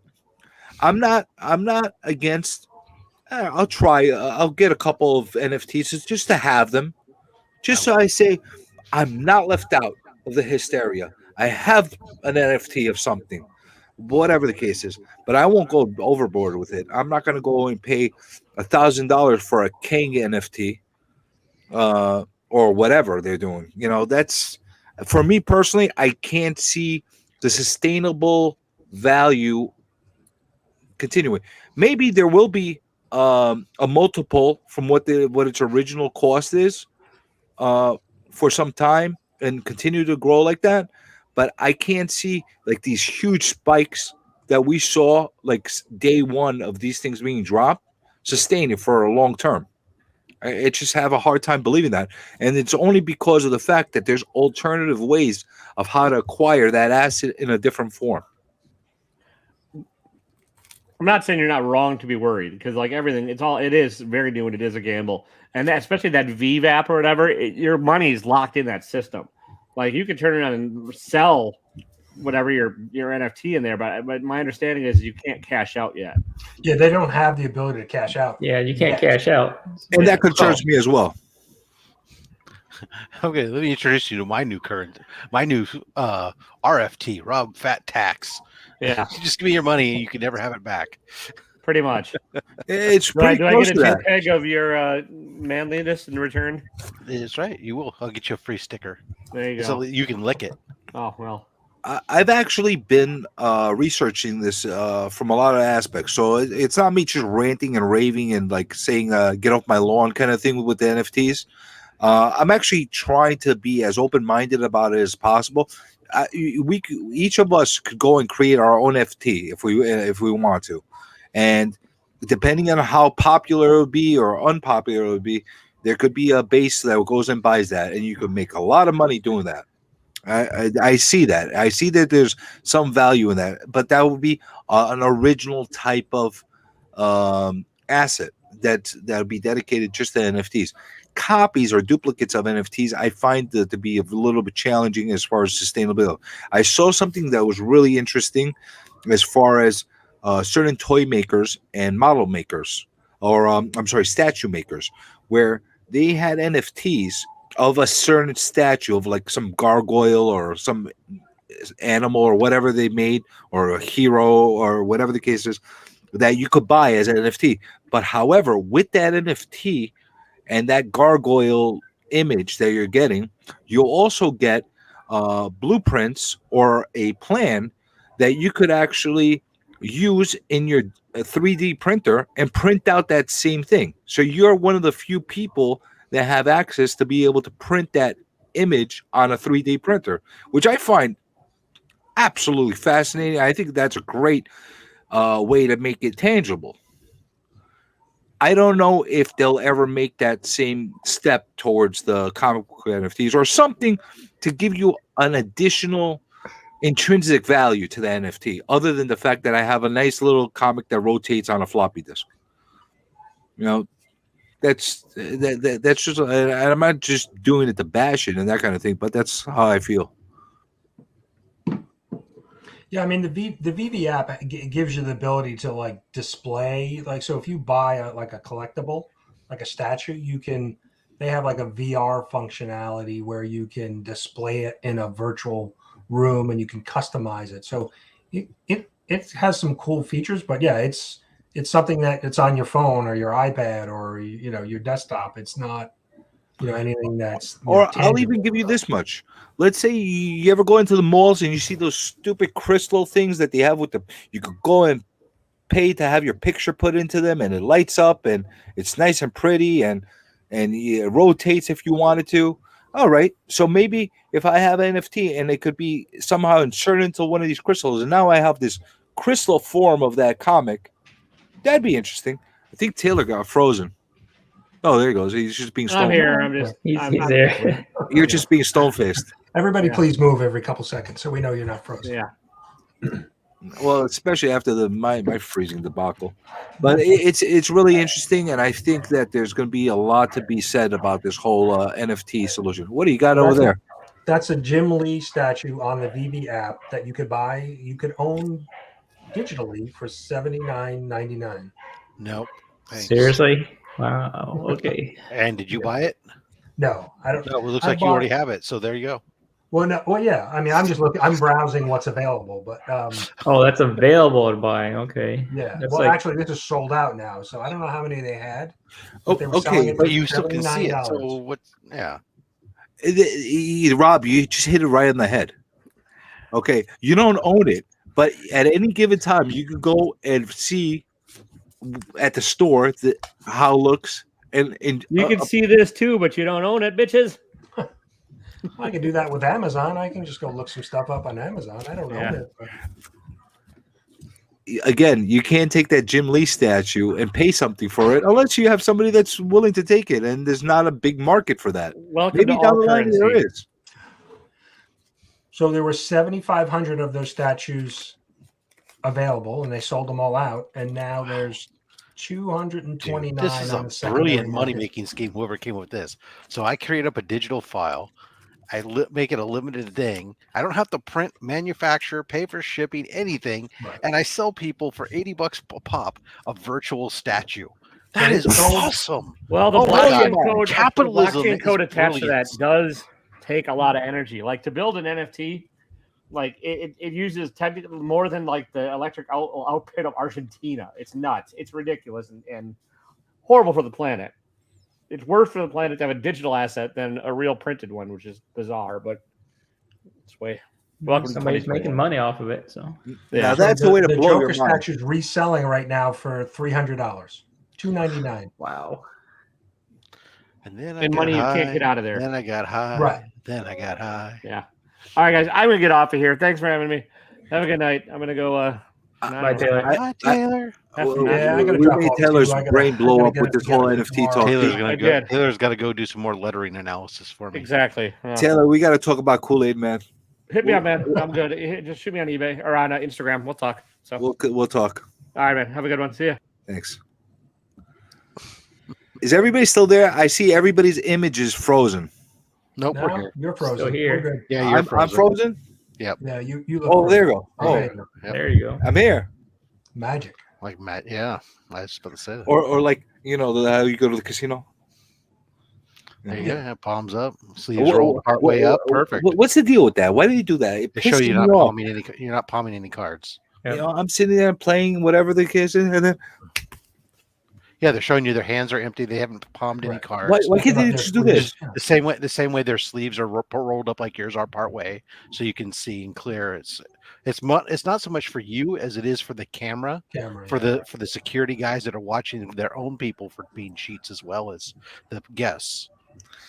But there's a whole showmanship to it. Like, Right? Yeah, they teach that. It's supposed to be part of the atmosphere, the ambiance.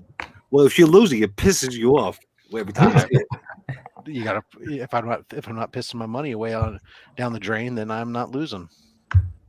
Very true. Would you rather go to the casino or play NFTs? Neither. Well, you had to pick one. If I had to Rather pick go to one, I the mean, I guess casino. there's somebody dumb enough to rebuy the NFTs, so I might make money back. Whereas the chances are at the casino, even though I understand the game better, I understand it that I'm going to lose. So House always wins. Yep. Bingo.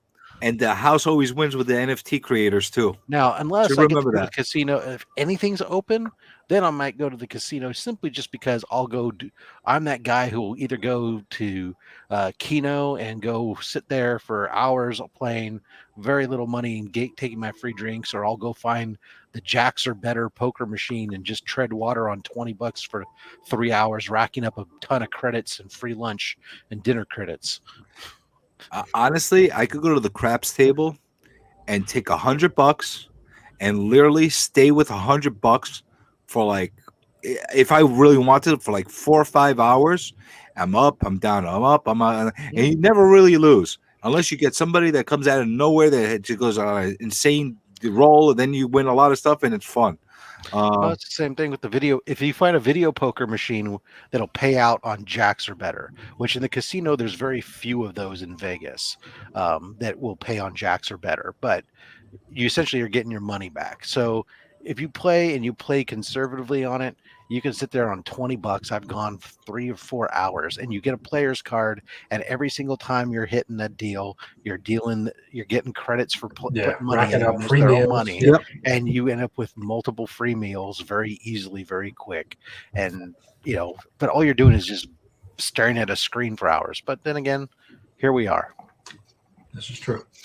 No, I enjoy the craps table because of the fact that you get everybody all around and they're screaming, and like somebody keeps going craps, and you like everybody yells at them, and like you freaking jinx, and then somebody gets on a heater, and then all of a sudden it's just fun. It's really, really fun. The only thing I don't like about it now is the only time I haven't been in a few years. I mean, quarantine and lockdowns and freaking coronavirus and everything has ended all my vices. But I I would go there. I could enjoy there. I could have a whiskey and sit there for just bullshit with all the people around the table and smoke. I can't even smoke anymore there. And now they banned smoking in the all those areas. So now they took away all my fun. I don't know what to do anymore.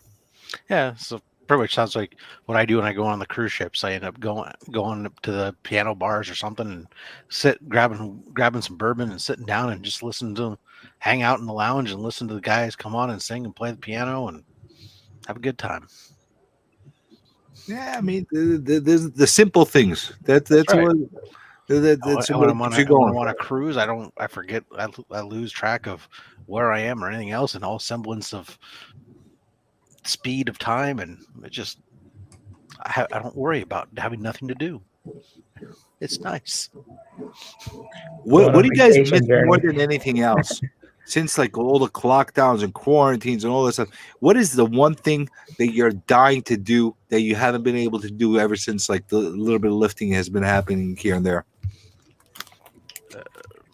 Well, I've had 2 cruises canceled, so you're waiting for that cruise to happen. I've got another one booked for next summer, so I'm hoping by then we're good. What about you, Brian? I really haven't had. I've traveled. I was out in California. I drove cross country. I don't think there's really anything I'm missing out on. Wow. So you for the most part have been really out and about ever since we got lifted here in New York. No, we early 2020. Those first couple months I was working I'm still working from home partly, but no. Since then I've taken a few trips, and so I'm. It's pretty much back to normal. I miss my barbecue competitions. Those have been all canceled. Yeah, it's always fun. What about you, Slim? Traveling. We wanted to go to Europe and Japan, or just Cancun, but we haven't done that yet. So, have all you guys gotten vaccinated? Yep. All right, so that helps. Yeah, I as got well. vaccinated. Plus, I got the virus anyway. So we're getting the booster this week. So, see, I haven't gotten vaccinated yet. Why not? I'm eventually going to have to bite the bullet and get vaccinated. My wife got vaccinated. I'm not letting my kids get vaccinated, at least at this time. I'm concerned with my kids. My little one is 6. My middle one is 12. And my oldest one is 14. I feel that they're all at those stages of growth, of development, where we don't have enough studies on these vaccines, how it will affect the little ones. So I don't mind getting pricked with the vaccine if I have to, but I'm not quite ready yet. I don't feel secure enough yet for my kids to get that, and that's part of the thing that holds us back from doing a lot of things because. Like for example, I wanted to go to Comic-Con this 2 weeks ago when we had it here in New York. If it was just me that had to get vaccinated, I would have done it. But they added the kids into the mix as well. So that made it really hard because fine, I'll get myself vaccinated, but I'm not going to force my kid to get vaccinated not at this point. So it's I guess it's a judgment call from us on a lot of different ends, if this makes sense or not. I've been out since day one working. Even during lockdowns, I do property management alongside with the real estate. I have to do a lot of different things where I have to be out, emergency jobs and that kind of stuff. So I was out. I haven't died from corona. I haven't gotten corona up until this point. Now I'm super careful. I take a bath of rubbing alcohol every time I get into my car and get out of my car. But it is what it is. So it's been tough for me as far as trying to get myself onto some kind of normal routine because there's still heavy restrictions, especially in the city here in Manhattan. If you're not vaccinated and you don't have a card, you can't get entrance into any public assembly type of situation.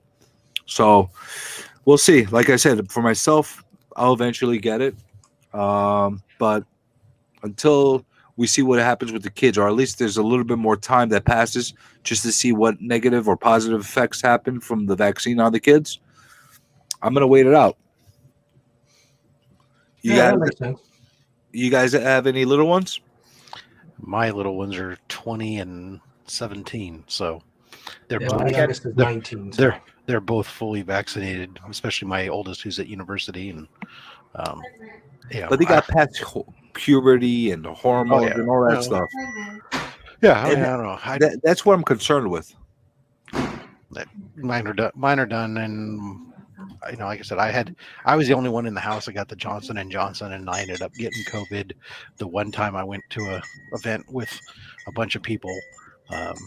But fortunately, I have a lot of other health conditions that are supposed to make it really bad.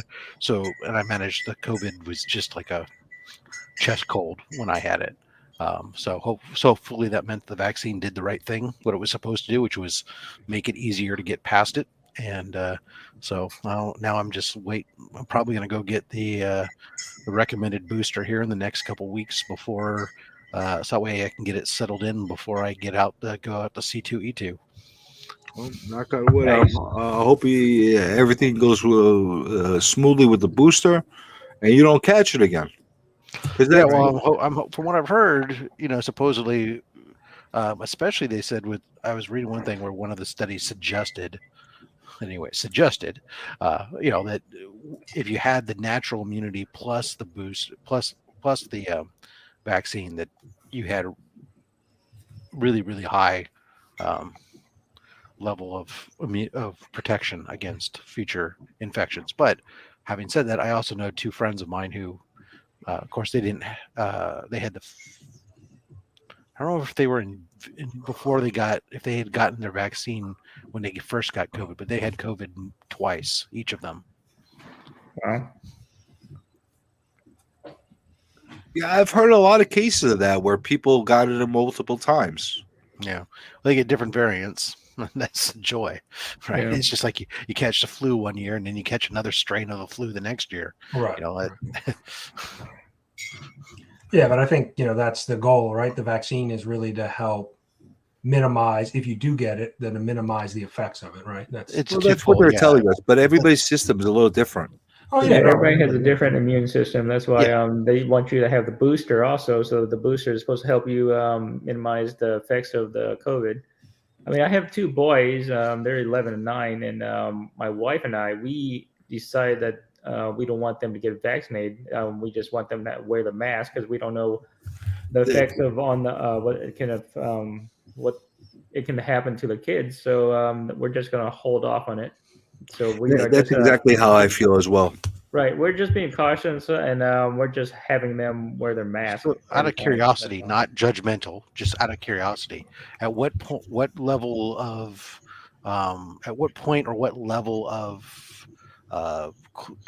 timeline, trials, or approvals do you start to think that it's maybe safe for your kids? Just out of curiosity, I mean, honestly, not judging. No, there's no judgment in place. I mean, we're all looking at this in our own ways, and Right. I don't think there's any right or wrong in this situation. We all basically are trying to adapt to something that nobody knows what it is. I think I want to see a full cycle of seasons run through. Mm-hmm. we haven't had a full cycle of seasons yet. We just started getting all the shots in January or February, basically in our area. Yeah. So until we get like past next winter, like this upcoming winter, at least we have enough of a timeline as a understanding of how, like we got hit with the Delta strain Mhm. not too much longer after the first set of shots came through. It's not that far from belief that after this season, because we're in flu season right now as well, Mhm. that another strain will come out. So I'd like to see a full season go through. Nothing out of the ordinary. You're going to always have your anomalies. Mhm. You know, if you're having 1 out of a million people get Right. Yeah. and you don't want to be that 1 out of a million. Don't get me wrong.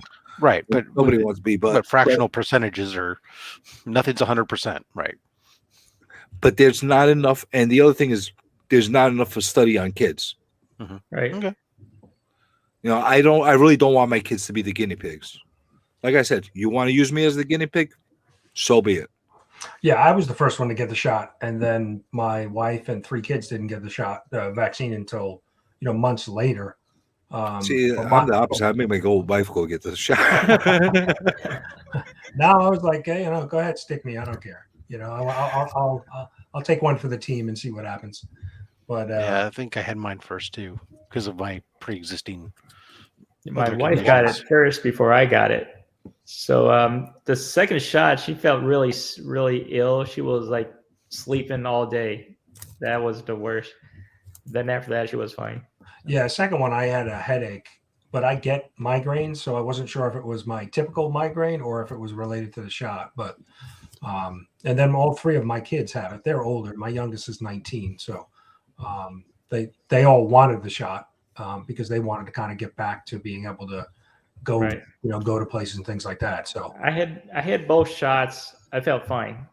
Like I didn't feel anything. I felt normal. I wasn't I didn't have a headache or I didn't have anything. I just felt normal. But my wife, when she had the second shot, she was like knocked yeah, out. and everybody's different. Yeah. Right, everybody's different. Same thing happened to my parents. My mom was just fine with both shots. My father, he got knocked out after the second shot. It took him out for like 48 hours plus. Wow. That Johnson just had one shot, no problem. See, they didn't take it right away with the Johnson & Johnson. My wife either. Mhm. When they were ready to take theirs, all that news came out on the Johnson & Johnson at that point. So like, hold on, we're not taking this shot now with all this crap that's coming out on there. And they end up taking the Moderna. That was a horrible bunch of news to come out and heard it because it was like all it was. I mean the percentage again. It's just like you said. It's that percentage, right? You're talking about it with such a low percentage of people that had it or going to get it. It was no worse than any other side effect. It was just they paused it so they could add it to the list of side effects, so that way the doctors would know to watch their patients for it. But it did the damage as far as the Yeah. Johnson & Johnson at that point. Oh, absolutely, because they were that between that and their production facility issues that they had to wipe out a whole bunch of their vaccine because they were poised really with the one shot option, especially for at least out here. Like, I don't know. I would imagine for New York too. You guys have a fair amount of homeless individuals and whatnot. Be able to the public outreach to that community, being it where you have a nomadic community that's not necessarily reliable to be able to come back, be able to administer a one-shot regimen and get them taken care of was a great option that many of out here a lot of the governments were looking at acquiring for that purpose. And here's the thing, I don't want to come off like some kind of crazy anti-vaxxer or anything like that. I've taken all the vaccines I needed to take, the mumps, the polio, the chicken pox, whatever the case is. I take all the, I had to go to get into college. I had to take all of my shots. I had to have everything in there in place. It's just this thing, because it's so unproven at this point. And the fact that it almost felt like it's a forceful hand down our throat as far as making us take this thing, especially once they start getting the kids involved, I find it to be a little bit. I understand Yeah. what you're saying, but I would argue that we forced the kids to get all the other vaccines in order to go to public school and everything else. Yeah, but So they've when been I- around for a when I- long time. Those vaccines. So that's the only difference that we're Yeah. talking about here, right? Because it's not. You have to. When I hear some of these arguments being made, I want to go. Don't say that it's because they're making us take it, because they make us take the other vaccines. It's the fact that they're making you take it with such little with such a narrow bit of Bingo. knowledge on it. That's the issue that you Right. have a problem with.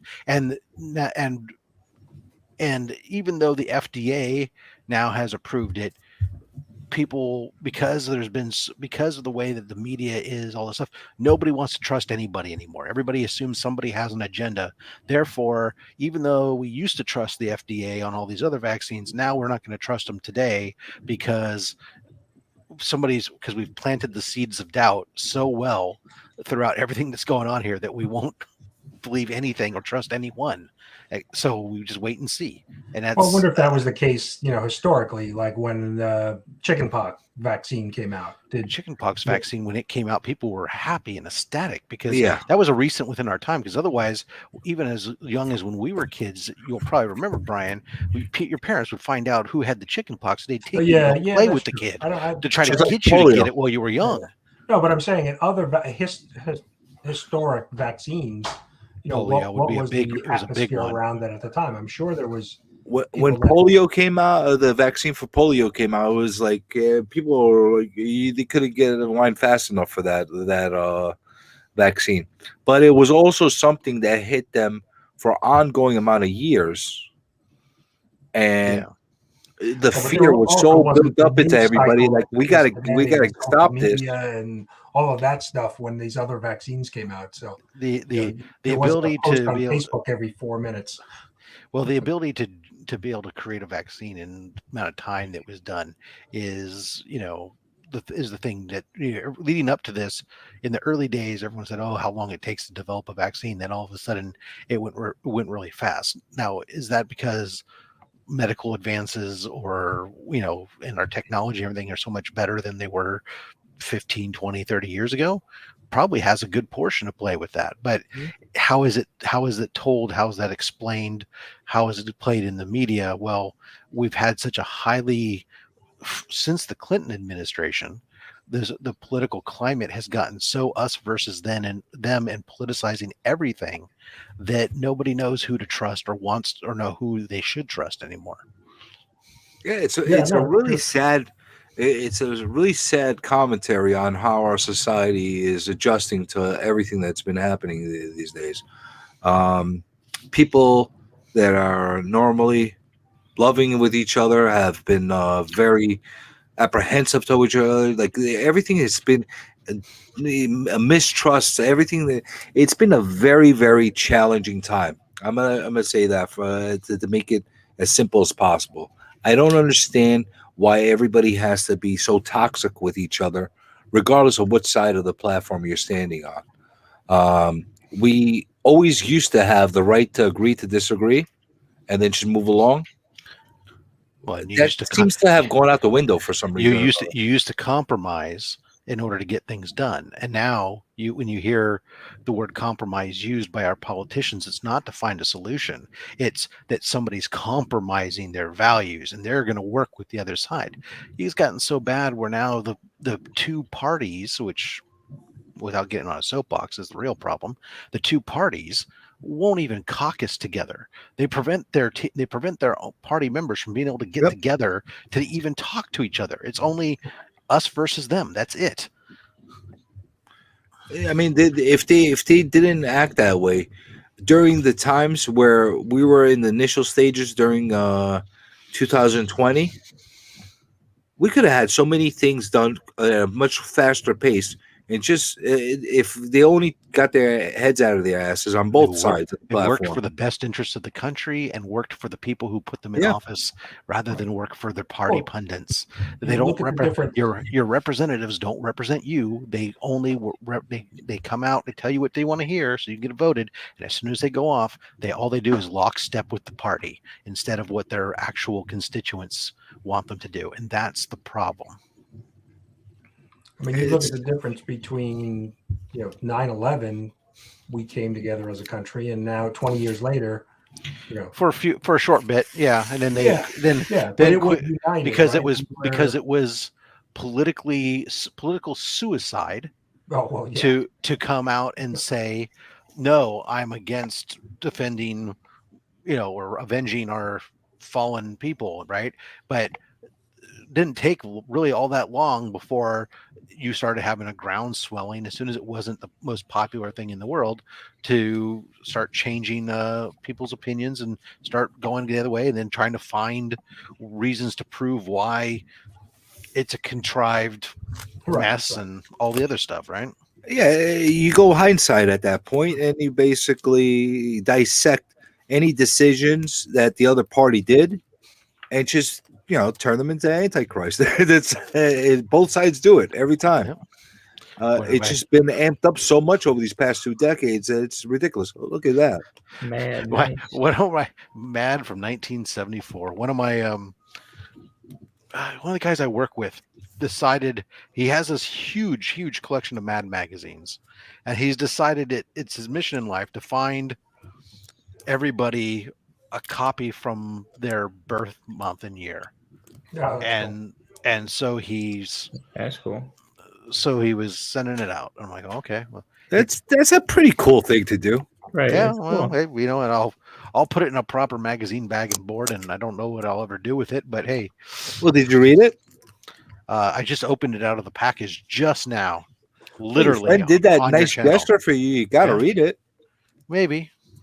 There might be something it does have old nice newsprint on it. So it smells great. Mad magazine. So are you one of these guys that prefer them still in newsprint to comics? I'm sorry, what was that? Do you prefer the comics in newsprint or the glossy new paper? I love the old newsprint. Not just the smell, but the texture and everything else. Oh, absolutely. I'm with you. It's just like, it gets me, not to be gross or anything, but it gets me aroused. I also think I also think they're more durable, believe it or not. Yeah. I'm impressed. I have a couple, they're out being graded right now, but I have a couple Australian Buck Rogers from 1945 and 1946, and even the covers are made out of the newsprint instead of the glossy print, and they're amazing condition. They do soak up finger oils and stuff, so you do at this point need to make sure you're gloving up, but they're awesome. Well, those the Dell books you showed today in your video, the covers looked amazing. The colors. Yeah. Oh, they're absolutely mind-numbingly awesome. Yeah, those are. I'd show them right now, except they're already left today to go to the Rogue Trader to go get pressed and get taken care of. They looked amazing. Oh, thanks for spoiling it for me, Brian. I haven't watched the full video yet. Well, you don't know which ones I got. I don't know what the covers are, but they look great. So just be prepared. So now you know. Yeah, I was actually expecting something big because you kind of premised this on Saturday. You were going to pull up some serious stuff. Yeah, well, I did pull out a serious book. Plus, there was some out of this world, atomic age science fiction books in there that just are Dell 4-color books. One of the books he pulled out is up on his wall right now. The what? So one of the books that Rob showed off today is up on the wall behind him. Oh, now I got to figure out which book is been replaced. Well, so that's gonna be hard because I just rearranged all the books yesterday too. So you did? Yeah. So if you're used to what the wall looked like 2 days ago, it's completely because last week this was all DC books. The Batman books that are over here were up here, and I kind of made the Spider-Man and Batman in one row. I brought down, these were all in the very top row, and I brought them down and took the stuff that was down here on the very bottom row and moved it up out of the way because they're not as cool to everybody else. ASM 300 because it's pretty much.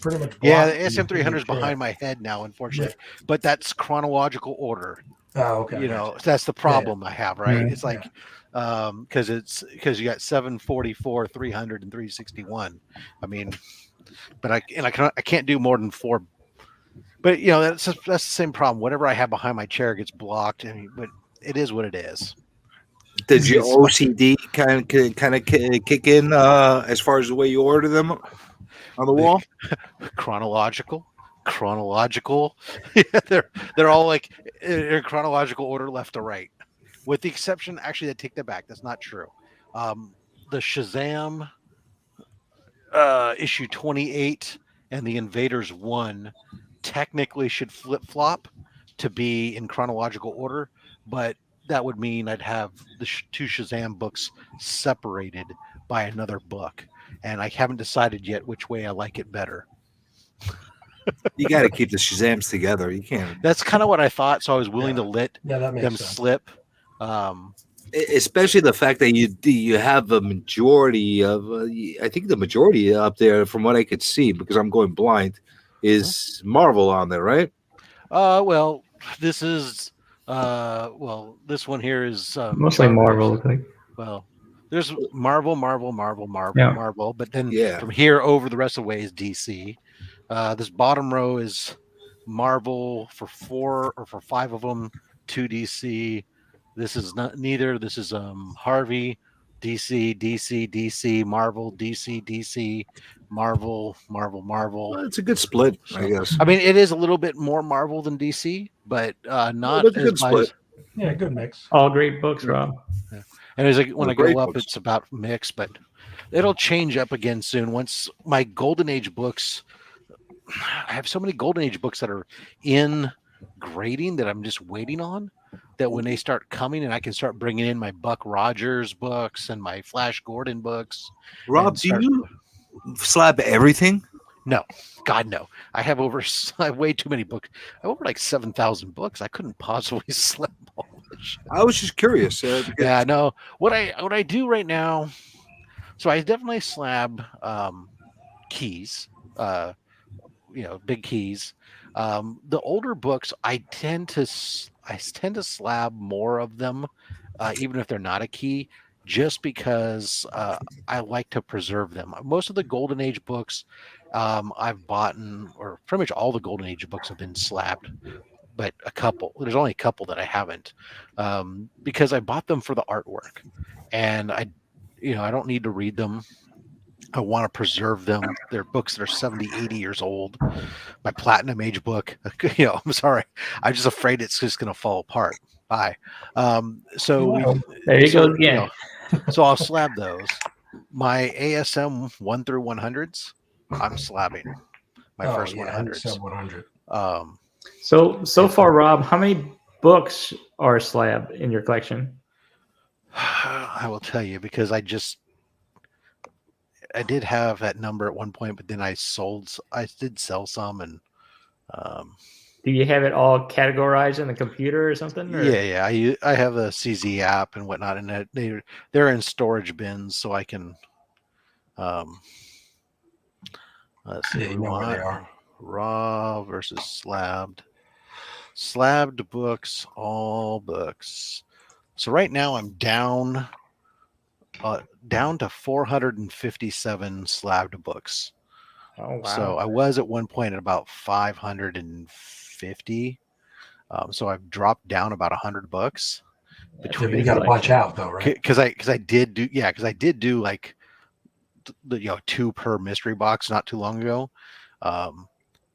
But yeah, now when we talk about how many books do you have that are out, that becomes the whole different ball of wax, because let me pull this up. My out at grading, open this document. I track all this stuff. Like, how many books do you send out in one sitting? Generally, it can be anywhere from 10 to 20. 10, 20. And then because of the lead times, I'm shipping them out like every couple weeks. I'll ship some out, and it's a cycle. But so like right now, CBCS, that's 192 plus Let's see here. That blackout, by the way, was self-inflicted. I had to pee. I didn't want to cut off Rob. Fair enough. You can always just turn off your camera and I could have done that. That actually, yeah. Well, Turn off the camera and go Yeah, you mute. can just- I figured a disappearing act would But, hey, be it's more all right. dramatic. as long as you don't pull Frank Drebin, you're good. All right, guys, I And gotta go. signings I gotta here. put my boys to bed. Oh, hold on. You got to wait just a second because I got to give you the answer. just give me All a right. I'm number. finishing adding up all the locations that they're there. I'm going under And 400, more than Plus- 350. We all have right. Are you tallying up how So- many CGC books you have? No, I how already many he did has that. So, out. okay. So grading. there are between all my facilitators, the signing events, and books that are in they're pressing that are going then directly to CGC CBCS or are in CGC CBS. There are 276 books right now. Jeez. Wow. That's a lot That's of crazy. books. That's a big number. Yes, it is. Yeah. That's why I'm always What are looking the at my rack. longest And I'm going, waiting ones that you have? right now, CGC I think has the longest. Let me slide over. Let's see, that's 154 days there, and CBCS, the longest CBCS is slide over. Oh no, CBCS right now has the longest at 168 days. That's from my shipping, 140 days from when they received it in the system. Those books were being pressed, or they were sent in with pre-screen for press, and there were some that needed to be pressed. I mean, they all have to wait for the long pressing time, so that means it's going to be a while. But It's a Yeah. small fortune you have floating around in limbo right now in CBS, Right. CBCS, Yeah. and, CGC world.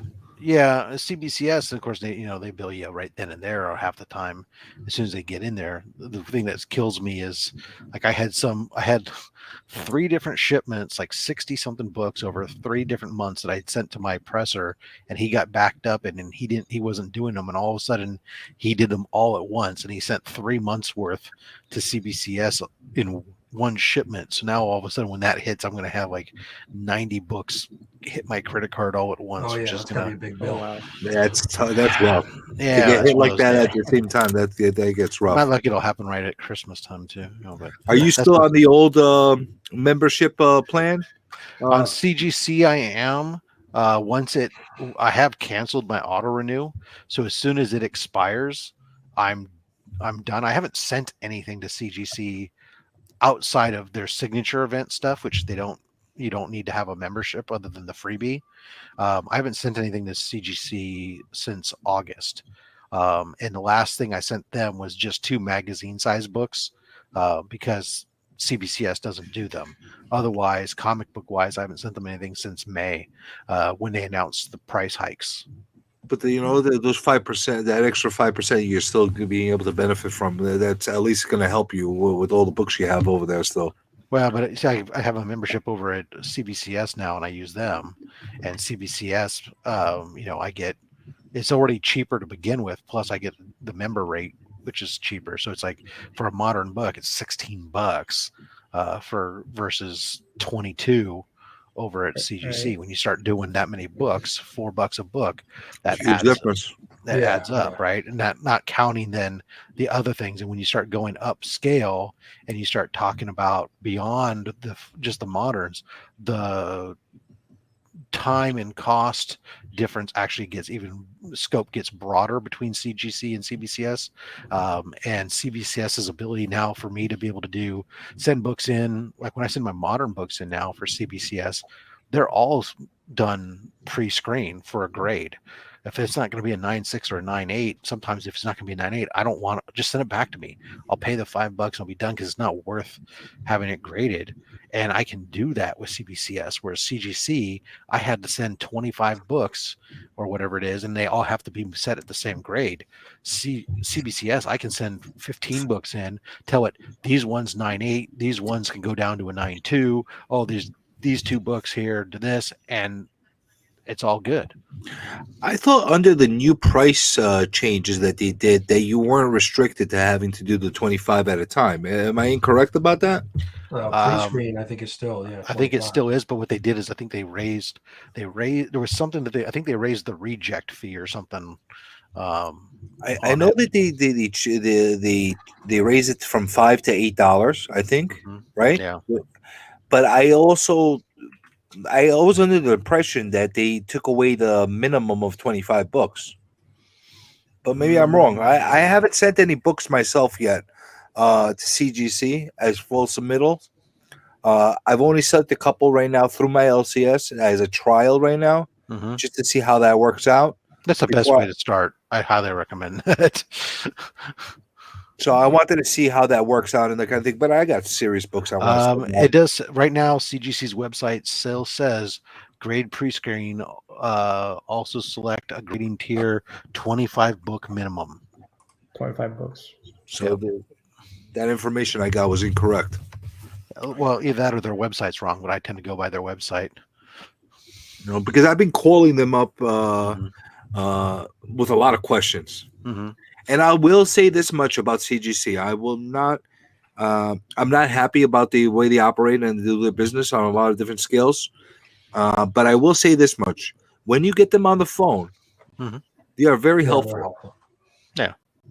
They are very, very helpful. They've done Yeah. a lot of stuff. Like they'll go out of their way to get me an answer. They'll send me an email and tell me, speak to this person, send pictures. Like I've asked very specific questions about books, whether it would be conserved or not conserved, that kind of thing. They say, send us pictures and we'll let you know, we'll guide you. Yes, they're expensive books that I'm sending them on, Right. but at least they're helping me and not just telling me, well, you got to send them in and we'll see. You know? Or telling you to go to the forum, which is my least favorite thing. But no. I mean, I don't have a problem with CGC's customer service. Like you say, when you can engage them, they generally have been very helpful, and I can't really say any complaints. So, sometimes they haven't been able to do what I wanted them to do, but that's not a fault of the person that I've talked to, or not for any lack of effort on their part. So yeah, but I also haven't had any problems with CBCS, and I know other people who have. So, and I know some people who complain about CGC's customer service. So it's always just, I think, I feel that both Mix and match. CGC and CBCS have the same issue, though. I've been gathering all the information from everybody as far as how they work, and I've been understanding how this is processed. You just mentioned yourself about your wait times and everything like that. Right. There's no accountability as far as we promise you to get them at these times, and if it's 2 months late, too bad, kind of a thing. There's no recourse. There's no penalty for that. When they make a mistake, even though they make it right, I don't find them as far as being a smart business, as far as making it There we go. consumer friendly. If you send somebody a comic and it comes in cracked, or there's hairs in the book, or there's some kind of issue with the book, I think a smart business practice is not only take it back and fix the issue the way they usually do, but you know what? Send a credit, send a coupon back, send something to say, you know what? We're sorry for the inconvenience, for the experience. Here's 5% off. Here's 2% off. Here's 10% off. Whatever. It's just the way they're. It's a level of arrogance, and it's almost a feel that you're gonna need us no matter what, so screw you, kind of a thing. Well, I can definitely understand that at times. I will, in their defense, if I'm to play the devil's advocate for a moment, I would say simply that they are CGC. I've never had to send anything back to CBCS, so I can't speak to them. But I have had to send stuff back to PGX and to CGC. CGC, every single time I've had a problem, has volunteered to provide me with a return shipping label, and they've covered that cost back, right? Okay. Whereas PGX did the first time I had issues, and after that they just would oftentimes try to get me to just send it with your next shipment of stuff to us. And it's like, I'm not paying for shipping to send it to you. And so it got to the point where I ended up, because I had a high percentage of stuff that needed to be reworked, that I was often just going, look, okay, fine, I'll pay for shipping, but you're going to give me X number of pressing credits in exchange. And so he acquiesced and would do that. But I had to sit there and come up with the solution and suggest it to him and get him to buy into it, just so that way I didn't have to incur additional costs on stuff that they couldn't do right the first time. And they had probably, I mean, I feel confident when I talk about PGX because I had 150 slabs I've done with PGX. It's not a small sample size. I had, not kidding you, I mean, at least a 20% rework rate, where for various reasons, where either, you know, books were in crooked, the slabs were warped, labels were wrong, or, you know, any number of other little things, or books were graded in such a way that when I looked at them and I sent them pictures, said this doesn't make sense. I mean, I had one book that came back at 10.0, and then but they bent the corner of the book during encapsulation. Yeah. How can it be a 10.0 if you have a bent corner now, even though you bent it? You know, so they had to repress that out and redo that. I had foil covers that had all kinds of micro scratches on them, and they came back 9.8. So I'm, well, how is that a 9.8? It can't be. And they send it back and have them regrade it, because I'm honest and I'm not just taking, you know, the great grade and running with it type of thing. So is it the fact that there were so many defects the biggest reason why you stopped dealing with PTX? No. Actually, so for the most part, I really didn't care, because I'm kind of always against the big guy to begin with. So, you know, I hate the Yankees, I hate the Red Sox, I hate. Hey, what you say about the Yankees? Hey, but I'm an A's fan, so I've been hating the Yankees for 100 years. I'm a Mets fan, so I hate the Yankees too. Yeah, but I mean, I hate what you say about the Yankees. I don't care for you know, CGC. I don't care the big guy, right? I want to root for the underdog. And so from that aspect, I mean, I was trying to do PGX. PGX for the most part was being used in my PC. I don't dislike, you know, there's some things that they have issues they had. I didn't dislike them a ton. When they got, and I put up with a lot of shit from the community, and would defend them a lot. And then when they announced, I think his name is Rob, I want to say it's Rob Pilgrim. May not the name. I might be getting the name Pillsbury. I don't know. Whatever it is, they hired this guy from CGC that was one of their top graders over there, and along with a couple other guys came with him that left CGC and went to PGX. And I was like, oh, dude, this is what they need. They need some legitimacy coming over. And I was really happy. And they set up, they ended up buying a franchise, apparently, and set up a company called PGX East. And they grade books over on the East Coast, down in Florida. But then he opened up a store called 9.8 Wednesdays, where he sells the day the books come out. He's grading them and slabbing them in the shop and putting them on the shelf and then selling them himself. And I'm like, oh, wow.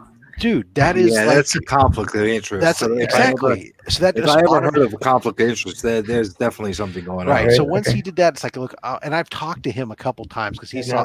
Take it easy. I gotta go, guys. Yeah, take it easy. All right. Have a good night, Brian. Have a good night, Rob. Night. Yep. Thank you, Sean. Have a good night. I gotta head out too, guys. I gotta get it. I get it together for tomorrow. So. All right. Yeah, you know what? This was a stream that should have been short. And ended up turning almost 3 hours. Yeah, I know. So I'm gonna give I really want to hear how this worked out with PGX. So I want to at least give Rob a chance to. I'll catch it on the replay tomorrow. I can. All right, take it easy, Brian. I'll be opening up your mystery boxes later this week. They just arrived. Oh, you got them. Excellent. They arrived today. Yep. I'm going to open up. Probably do the video. Probably drop on Thursday morning. All right. Good. Looking forward to it. Have a good night, guys. All right. Take it easy. Yeah. Have a good night, Brian. We'll talk soon. Yeah. All right. Take care. So, I was talking to Rob. He saw my video. I did a video called "Why I Can No Longer Use PGX," and it's not what you think. And it got around to Rob, who's the over there at PGX. And he watched it and he reached out to me and he tried to explain his side of everything. I said, look, I questioning your individual personal integrity. What I'm saying is, you've been in this industry. You know the stories that have been out there about PGX, including the stories that they had people in their back room that were grading their own books, giving them inflated grades, and then selling them. I said, that was one of the things that dogs PGX. Your coming in could have been a good thing, but because you've done this other thing, it now it removes that third party mentality now, and now it's a conflict of interest, and it just allows that seed of doubt. And he kept trying to defend his personal integrity, and he wouldn't understand that it wasn't about him. It was about the optics on the situation that just made it, when you had a company who had bad optics and you then go into business, immediately start doing the very thing that they had been accused of. It then becomes, I can't, it takes every book that they're labeled on it, whether it was done on the East or West, and just makes it completely now in question. It's dicey. It really is dicey the way they went about it. They had a chance to really become a third competitor, like a legitimate third competitor, and I mean, I think they opened up the door for ESG, EGS, yeah. Well, EGS, I've used them, and not a lot. I've had 5 books, so my sample size is small. And in case anybody's watching this, my sample size was a year ago, so I haven't done. I've been meaning to do a follow up a year later to see what's going on. But from everything I've seen, they're still using the same slab it yourself kits, so they've got these weird hinges on top of them. All 5 books I sent in came back with horrible Newton rings on them, because the slabs are so thin that the inner protector is right up against the plastic, and that's when you get your Newton rings, is the 2 different plastics making connection.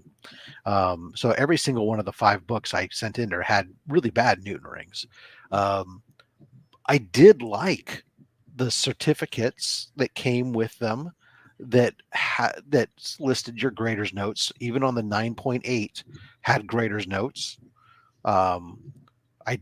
I wish it was digital, where you could QR code, right? Yeah, like CBCS, whether it's a QR code or whatever the case is, where you could access it that way, versus a piece of paper that now I have to hang on to along with the comic, because otherwise I lose these COAs, right? I don't mind the certificate as long as they gave us the digital option as well. Right, exactly. But now I have to protect and preserve these pieces of paper to have the grader's notes there. And then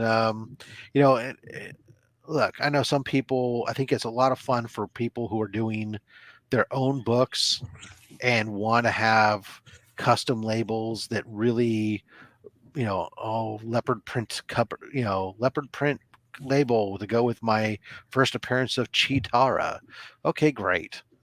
Whatever. But that's not for me as a collector, and I don't want to play Barbies with my goddamn comics. So, that's their big thing. Now, they were super responsive. I sent the guy like an email like on a Sunday night at like 10 o'clock Pacific.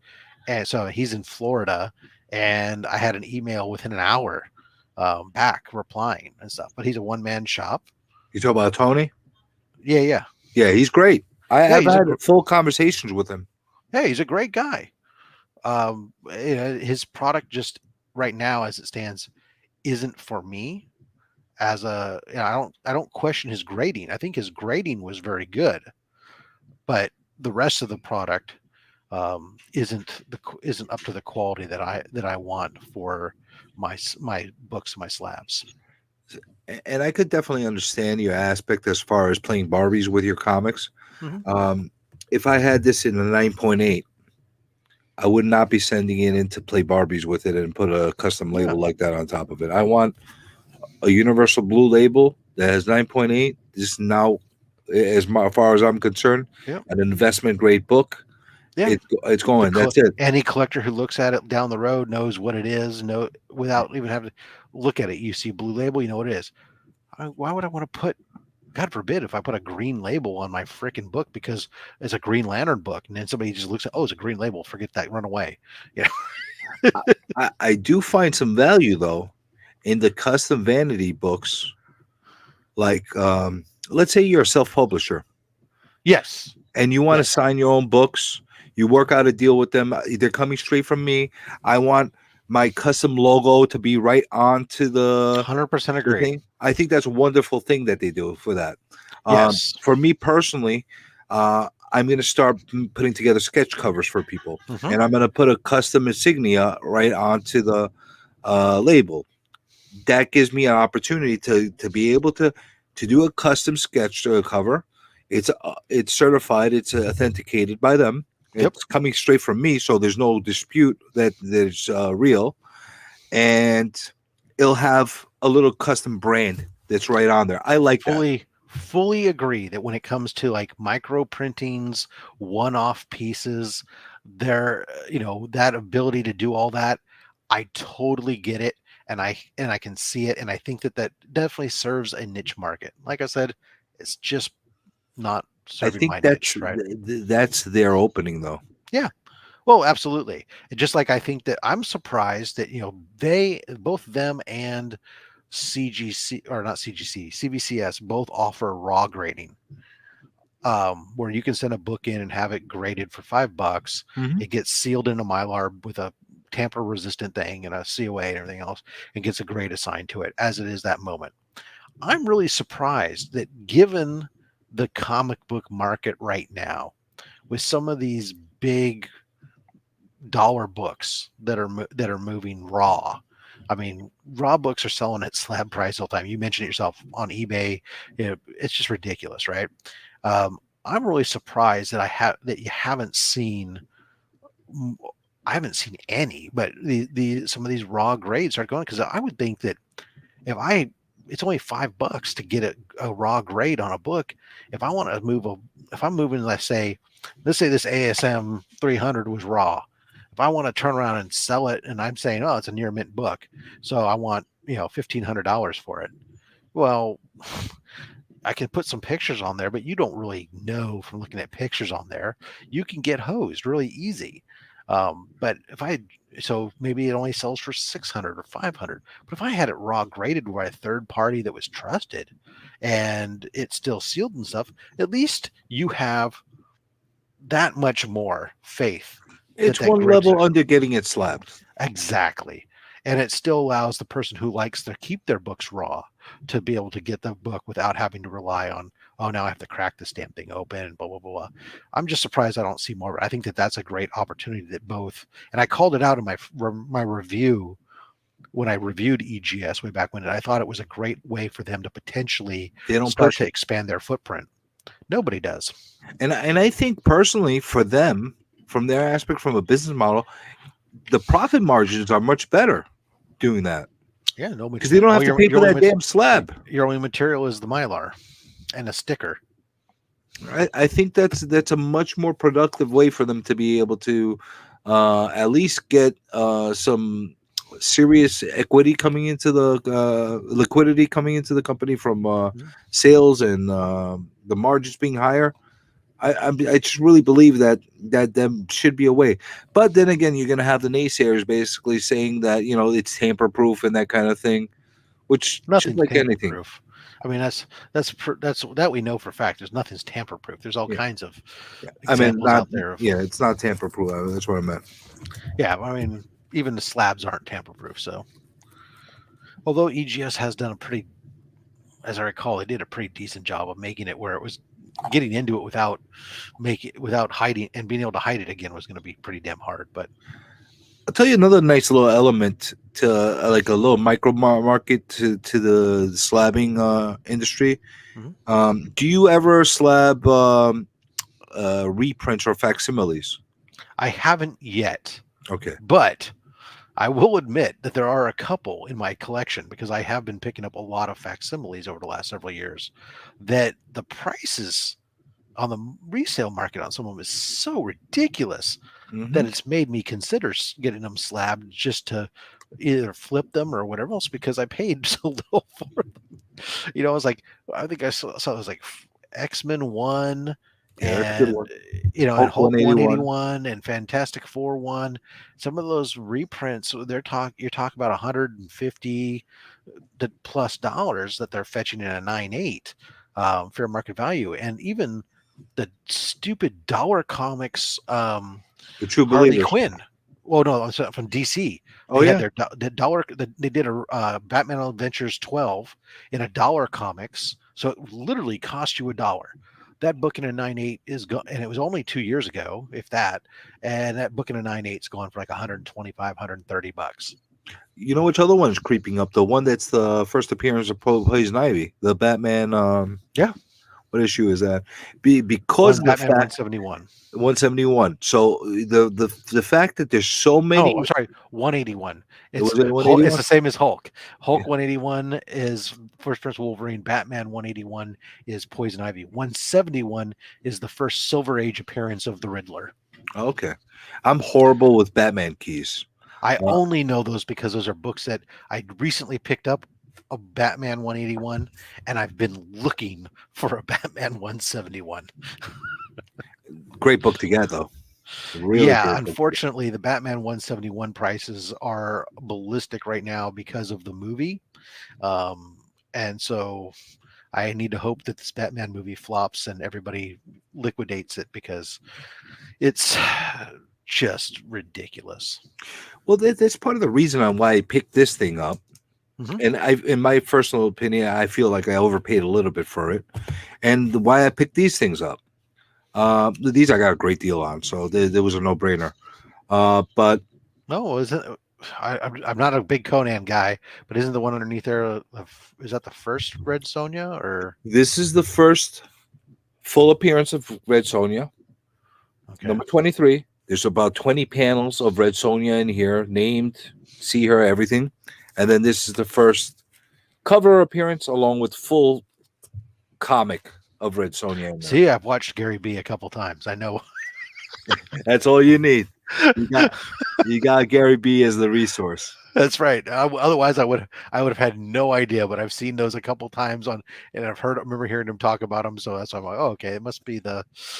They're great books to have if you like Conan, if you like that type of barbaric type of they're really nice to get. And it's just like anything else. They're supposed to be making the movie. Mhm. And all of a sudden, like, people are just jumping on these left and right and not giving you an opportunity to be able to pick them up. So when I found these, I got them both for $86 together. I couldn't, it was a deal I couldn't refuse. Even though after I discovered that this was detached, which I'll find a way to fix it. Yeah, but still, that just sucks. This one pays for the two of them by itself. Yeah, even more. So I'm fine with it. Here's how Conan 1's coming out in a facsimile in the next short time here. I see these books. The point I brought those, the reason why I brought them up is it might not be bad to send vanity books like that to EGS and have a custom Conan thing on there, or because CGC does not keep their custom labels for extended periods of time. They retire them after a while. Yeah, I'm not a big fan for the most part of their custom labels that CGC does because it's $5 to print a little piece of some ink, some design on there. I understand everybody has it, and I understand there's some licensing involved with them on the Marvel ones, but I when the cost to grade a book is $22. And you want me to pay you $5 more to put a character on the frickin' label, that's a high percentage of the cost of the book. Now, the only time I have been a sucker and have gone out of my way to purposefully get that logo has been on my Mystery and Space books. And that is simply just because they had a brand new label that was actually not a Marvel or DC, but they had this bubble helmet girl space monster logo that was done by some space. And when I put that on a book like this, where they're in bubble helmets fighting a space monster, Well, it's pretty fitting. it's just like, I go, that just looks cool. Okay, I'll do it. And I was a sucker and I couldn't say no. But other than that, Well, the reason I brought that up as far as EGS is you could customize it. You could do something really clever. And the people that are buying those facsimiles slabbed in a 9.8 are really buying for the vanity of it anyway.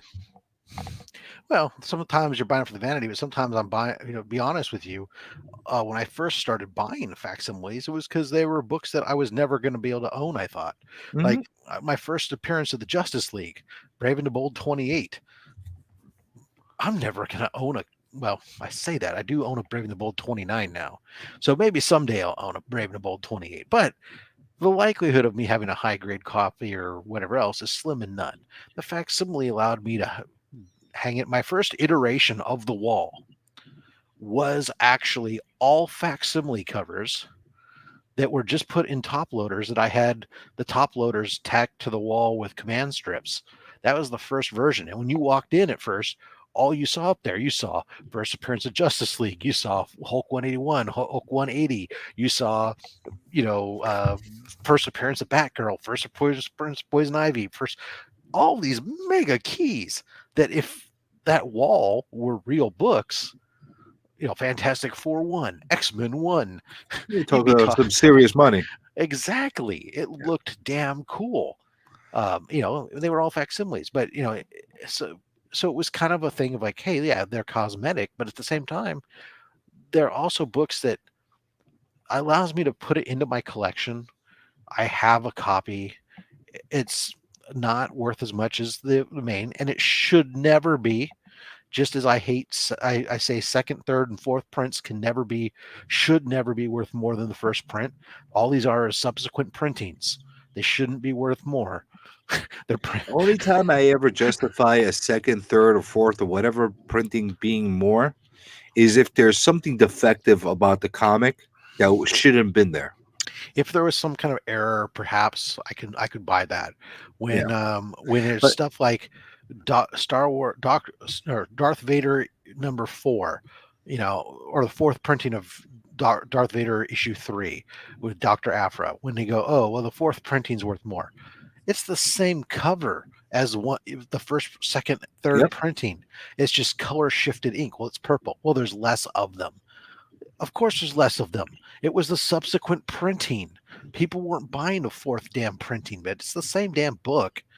I also don't like it when they actually change the cover completely for the alternate printings. There's a reason why every time they print the Killing Joke, it's the same color. Yeah, they changed the color. Yep. And that's how they were done for the longest time. And then recently we saw this thing where they started changing the covers, and they would do these completely different covers. And then when Venom 3 really changed the game, when all of a sudden in the subsequent printing, you had the first cover appearance of this character, Null, who he's only been in the book in cameos, but now all of a sudden he was on the cover of whatever it is, the second or third printing of the book. But meanwhile, you had the fifth. There was a fifth first printing of issue 5 that had Null on a variant cover that came out or by calendar days before the subsequent printing of issue 3. But people said, oh well, but this is issue 3, so it's the first cover appearance. Is it really? Does that subsequent printing count? And whatever it was, it drove the market crazy. Next thing you know, everybody was buying these subsequent printings and because they didn't want to be left out. They didn't want to be the guy who only bought the first printing and lost out on hundreds of dollars in value because the market went stupid. Well, it feels sometimes almost like a twisted sense of logic of people trying to justify why something should be worth something. And Like you know, newsstands. I could find. Let me find a random piece of crap in here. There's got to be something in here. Here, this thing. Mhm. Avengers Academy. This is just part of this stupid lot. You got the squiggly girl in here. I could turn around and say this is the first appearances on the cover with her squiggly arms, and there you go. You Yeah, know, there's been a lot and- of push that making up. agenda. There's a lot of keys, thanks to Key Collector and stuff, that exist that aren't really true keys, key books. But you know, then you also had the whole stuff that's going on. You know, this rage, this big deal about newsstands. All of a sudden, everybody seems to want a newsstand books are the same freaking book as the direct book, people. I hate to can't break stand the news. You know, the only time you can even begin to try to claim a newsstand could be worth more potentially is never. When I was a kid, everything was newsstand, right? well, no. When I was a kid, all I had was newsstand of Yeah. anything. This big, And I was so envious of that kid on the street or the block that actually had access to go to and they had that Spider-Man head on right. there. I was so envious of that. I'm like, why? I don't want the lines. I want the Spider-Man head to be on there. And before the 80s, newsstands were standard. That's the predominant amount of the books were newsstand books. So when you go back to older books and say, oh, it's a newsstand, oh no shit. So was most of the books printed at that time. Right. And even when you get to the newer ones, like when you get to this whole stuff like Spawn, and people go, oh, well, this Spawn's a newsstand. Well, there's a million freaking copies. And now you're just trying to make a book worth more because you're trying to say, well, this is a smaller segmentation of this million books. See, the funny thing about that argument is, okay, I'll bite. Mhm. It is a small segment. Maybe it's a 5% run, a 10% run, 20%, whatever it is of that newsstand. What you're not taking into consideration is in the 90s and going into the 2000s, the comic collectible sector, it was not the same as it was in the early 80s or mid 80s. The people that were buying comic books, for the most part, even if it was somebody that was not really that savvy about comics, they knew enough that this might be worth something down the line. I'm not going to wipe my ass with it. I'm not going to mangle it. I'm sorry. Sorry, my wife was asking me if it was time to feed the dog. I don't want your dog to starve. Oh, my dog won't starve. She'll come over and she'll let me know if it gets too late. She'll climb up on me and tell me it's time to eat. But anyways, you were saying. Well, what I was saying is, you understand that argument that they were just better taken care of in the 1990s and 2000s, regardless if it was a newsstand. In the 90s, you had massive print runs far beyond what you saw in the 80s. And yes, everybody was taking care of their books at that point because you had all this news was coming out about these first bits of these record sales, and everybody went, oh, great. You know, every collectible from trading cards to everything else, everybody was sleeving, bagging, and boarding everything. Right. I mean, up until 89, 90, I have to be honest, I don't remember a bag and board being commonplace for a comic. Maybe bags, but you weren't bagging and boarding necessarily. Yeah, because I get a lot of stuff that I get from those collections that are just like sitting in heavy duty oiler bags and whatnot, but still.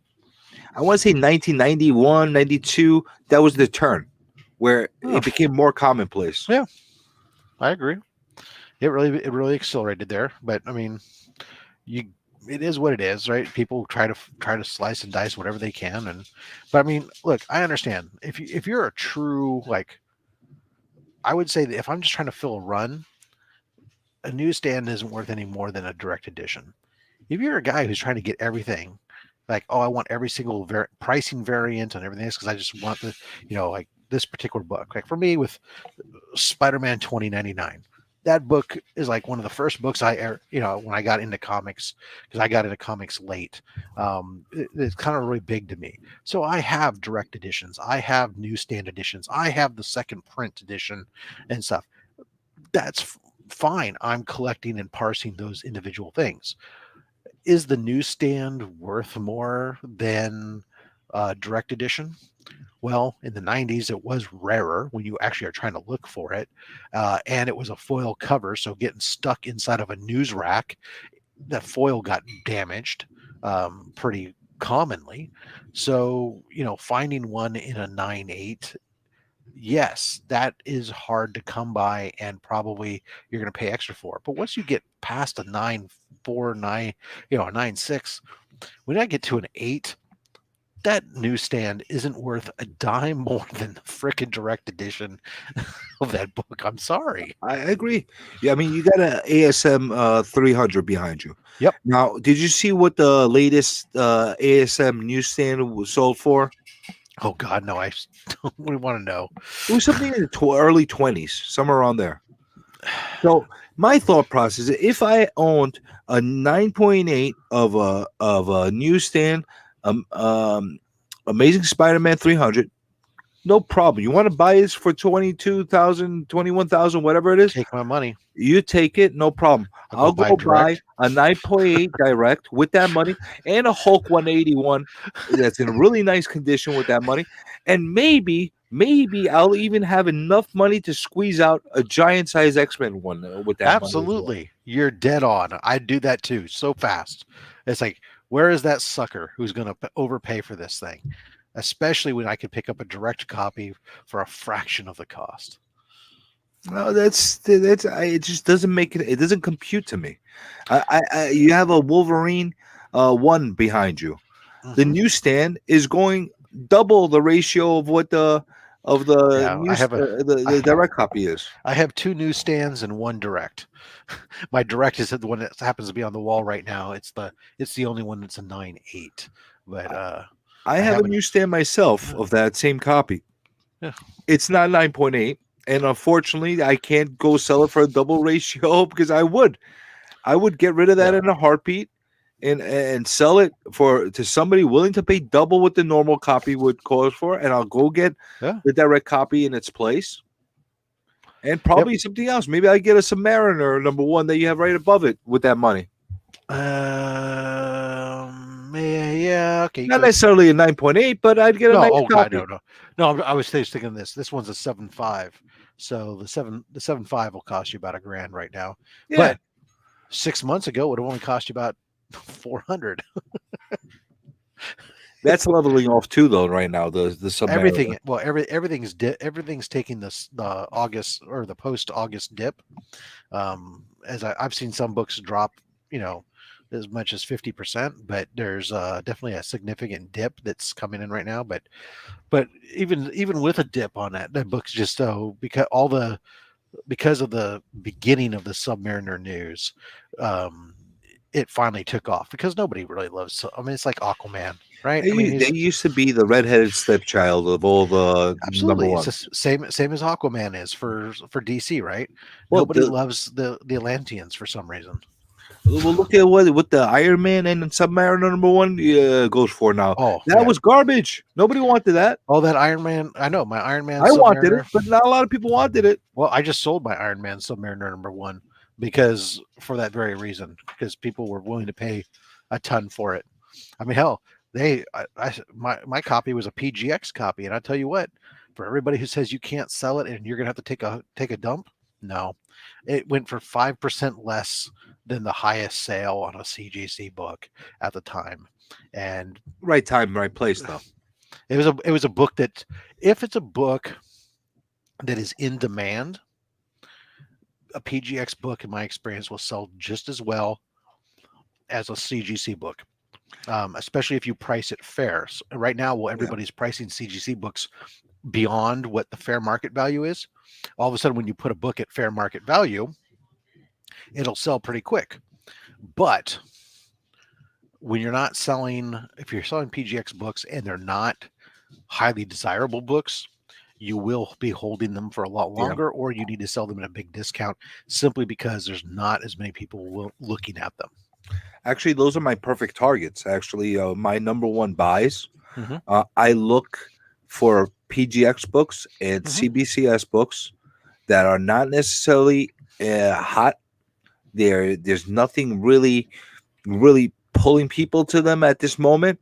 There's no real hype in the hysteria because of like news, and those are the books that I try to get at deep discounts. And sometimes I do because some people they just give up. You know, Yep. that's the wonderful thing about eBay. You get a buyer that puts it even on a buy it now, and he's sitting on it for a month, 2 months, 3 months, and it's not selling. You see how fast they're receptive to taking lower offers out of nowhere. Yeah, I Those know. are some of the best deals I've gotten. And so some of them are like that, but my experience also has been that people are just pricing things at such ridiculous prices Well, yeah. half the time up there, and then you'll even if you get it for a decent discount, sometimes you're still overpaying. And it drives me crazy because then when I take a different approach, when I have stuff that's listed on eBay, and I have my stuff is listed, the stuff that I have that's listed on eBay is listed based on actual recent market sales, right? And then I'll have people coming up, and like I even had something. I had some slab GI Joe books, 9.4, that was on a auction, starting price $50, and for whatever reason it didn't sell the first week, and eBay automatically added the stupid make offer thing. All of a sudden, I had people offering me $20 for a 9.4 graded freaking GI Joe books, and I was like, "You're so flipping high. Why?" Well, do you get offended when people give you offers, even if they're low? If they give me stupid offers, I don't get personally offended and attack them for it, but I do get offended somewhat when It's got to be somehow. I look at it like this: whatever offer I put in, it has to be Mhm. justified some way. And how do you justify a $20 offer on a book that's You can't. fair market value on the book is $80 to $100? You really can't. Yeah, it's just I'm just looking for a deal. Well, why don't you don't want to take that? Why don't you tell me a different price? And I said, went back to the guy. I said, this is an auction. You know what? It starts at the starting price is the low price I'm willing to accept. The buy it now was added by eBay, or if you want to offer me a price that's above my auction price, and so that way I take the gamble that you're not going to be the only person, but you want to just end it, great, I'll take your offer and sell it to you. But it's not for you to lowball the starting price on the auction.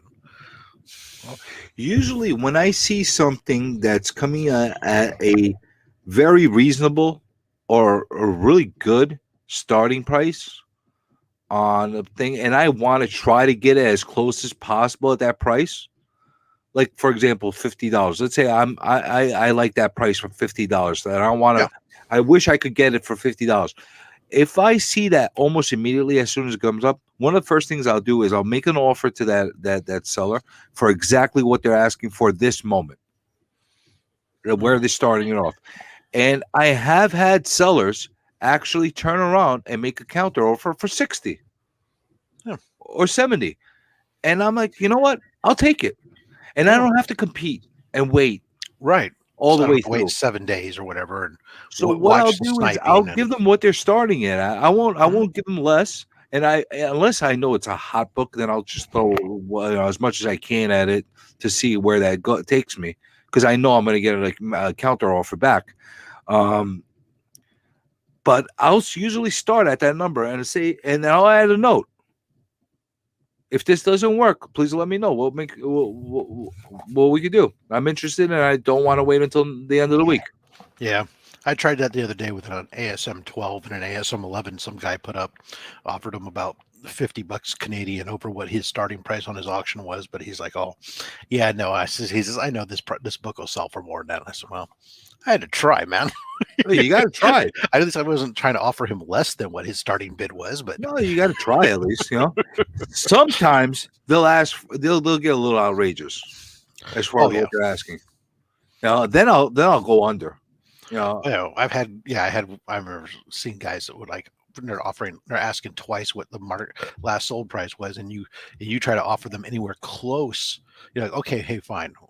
I'll give you a little bit over. I'll give you $50 over the last sold price, and they come back and go, no, that was an anomaly or something. No, it's not. But I'll give you a perfect example. There was a few weeks ago. I was on a mission to find a decent copy. It didn't have to be pristine. It doesn't have to be super high grade of Marvel Spotlight 6.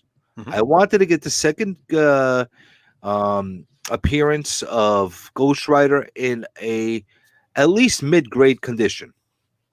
So I kept seeing all the askings on everything for anything from 5 to 8.0. Mhm. There was one guy that he kept doing auctions over and over again. He kept doing them over, and for some reason, he wasn't getting any bites. He was starting the auctions at 300, which I think personally, if you're really going to start an auction, you have to go under what the fair market value is You'd like to think. in order to get people to get motivated to start bidding on it. If you start at exactly what it is, there's not going to be inside. But he also added make me an offer on there. So I saw he went through the grind 2-3 weeks in a row of not selling. And I didn't know if he got any offers or whatever the case is. So I said to him, you know what? I'm going to offer you $175 to buy it right now, which was a low offer. But at the same time, I saw there was no action. He ended up selling to $225. It is what it is. It's a crazy It's not- market. It's just what it is. Yep. You know, if you don't ask, you don't get. But at least you have to go in somewhat reasonable. You know, Agreed. All right, man. I got to roll. I got to roll too. I got to. Appreciate dinner. appreciate you letting me in and talking with you. It was great. Thank you for the inaugural time. Anything you want me to plug for you on the descriptions? No, I'm good. You sure? Yeah, we got Slab Hub. I'm not even gonna do. I'm probably not even having Slab Hub this week. I think You this got a week big I'm fat slab that you're gonna throw on the table for everybody? No. Normally I would have. I had a guest scheduled for the show, my Saturday show, but he's backing out, so I don't have time to grab a replacement. So I'm probably gonna skip Halloween weekend and just play it cool. Well, you had a little bit of you almost had a little bit of debacle this past Saturday with the disappearing act. Yeah, exactly. That was I don't know what happened there, but Home Depot delivery, and after all that, he didn't even get his dishwasher installed. But I got to roll. I appreciate it. All right, Thank take you. it easy, man. Have a great night. All right, bye. Thank you. All right. For that one person that's still watching right now, I appreciate you always watching. And this was a damn long stream. Until the next video, until the next stream, you guys keep collecting and I'll keep recollecting. Thanks for watching, guys.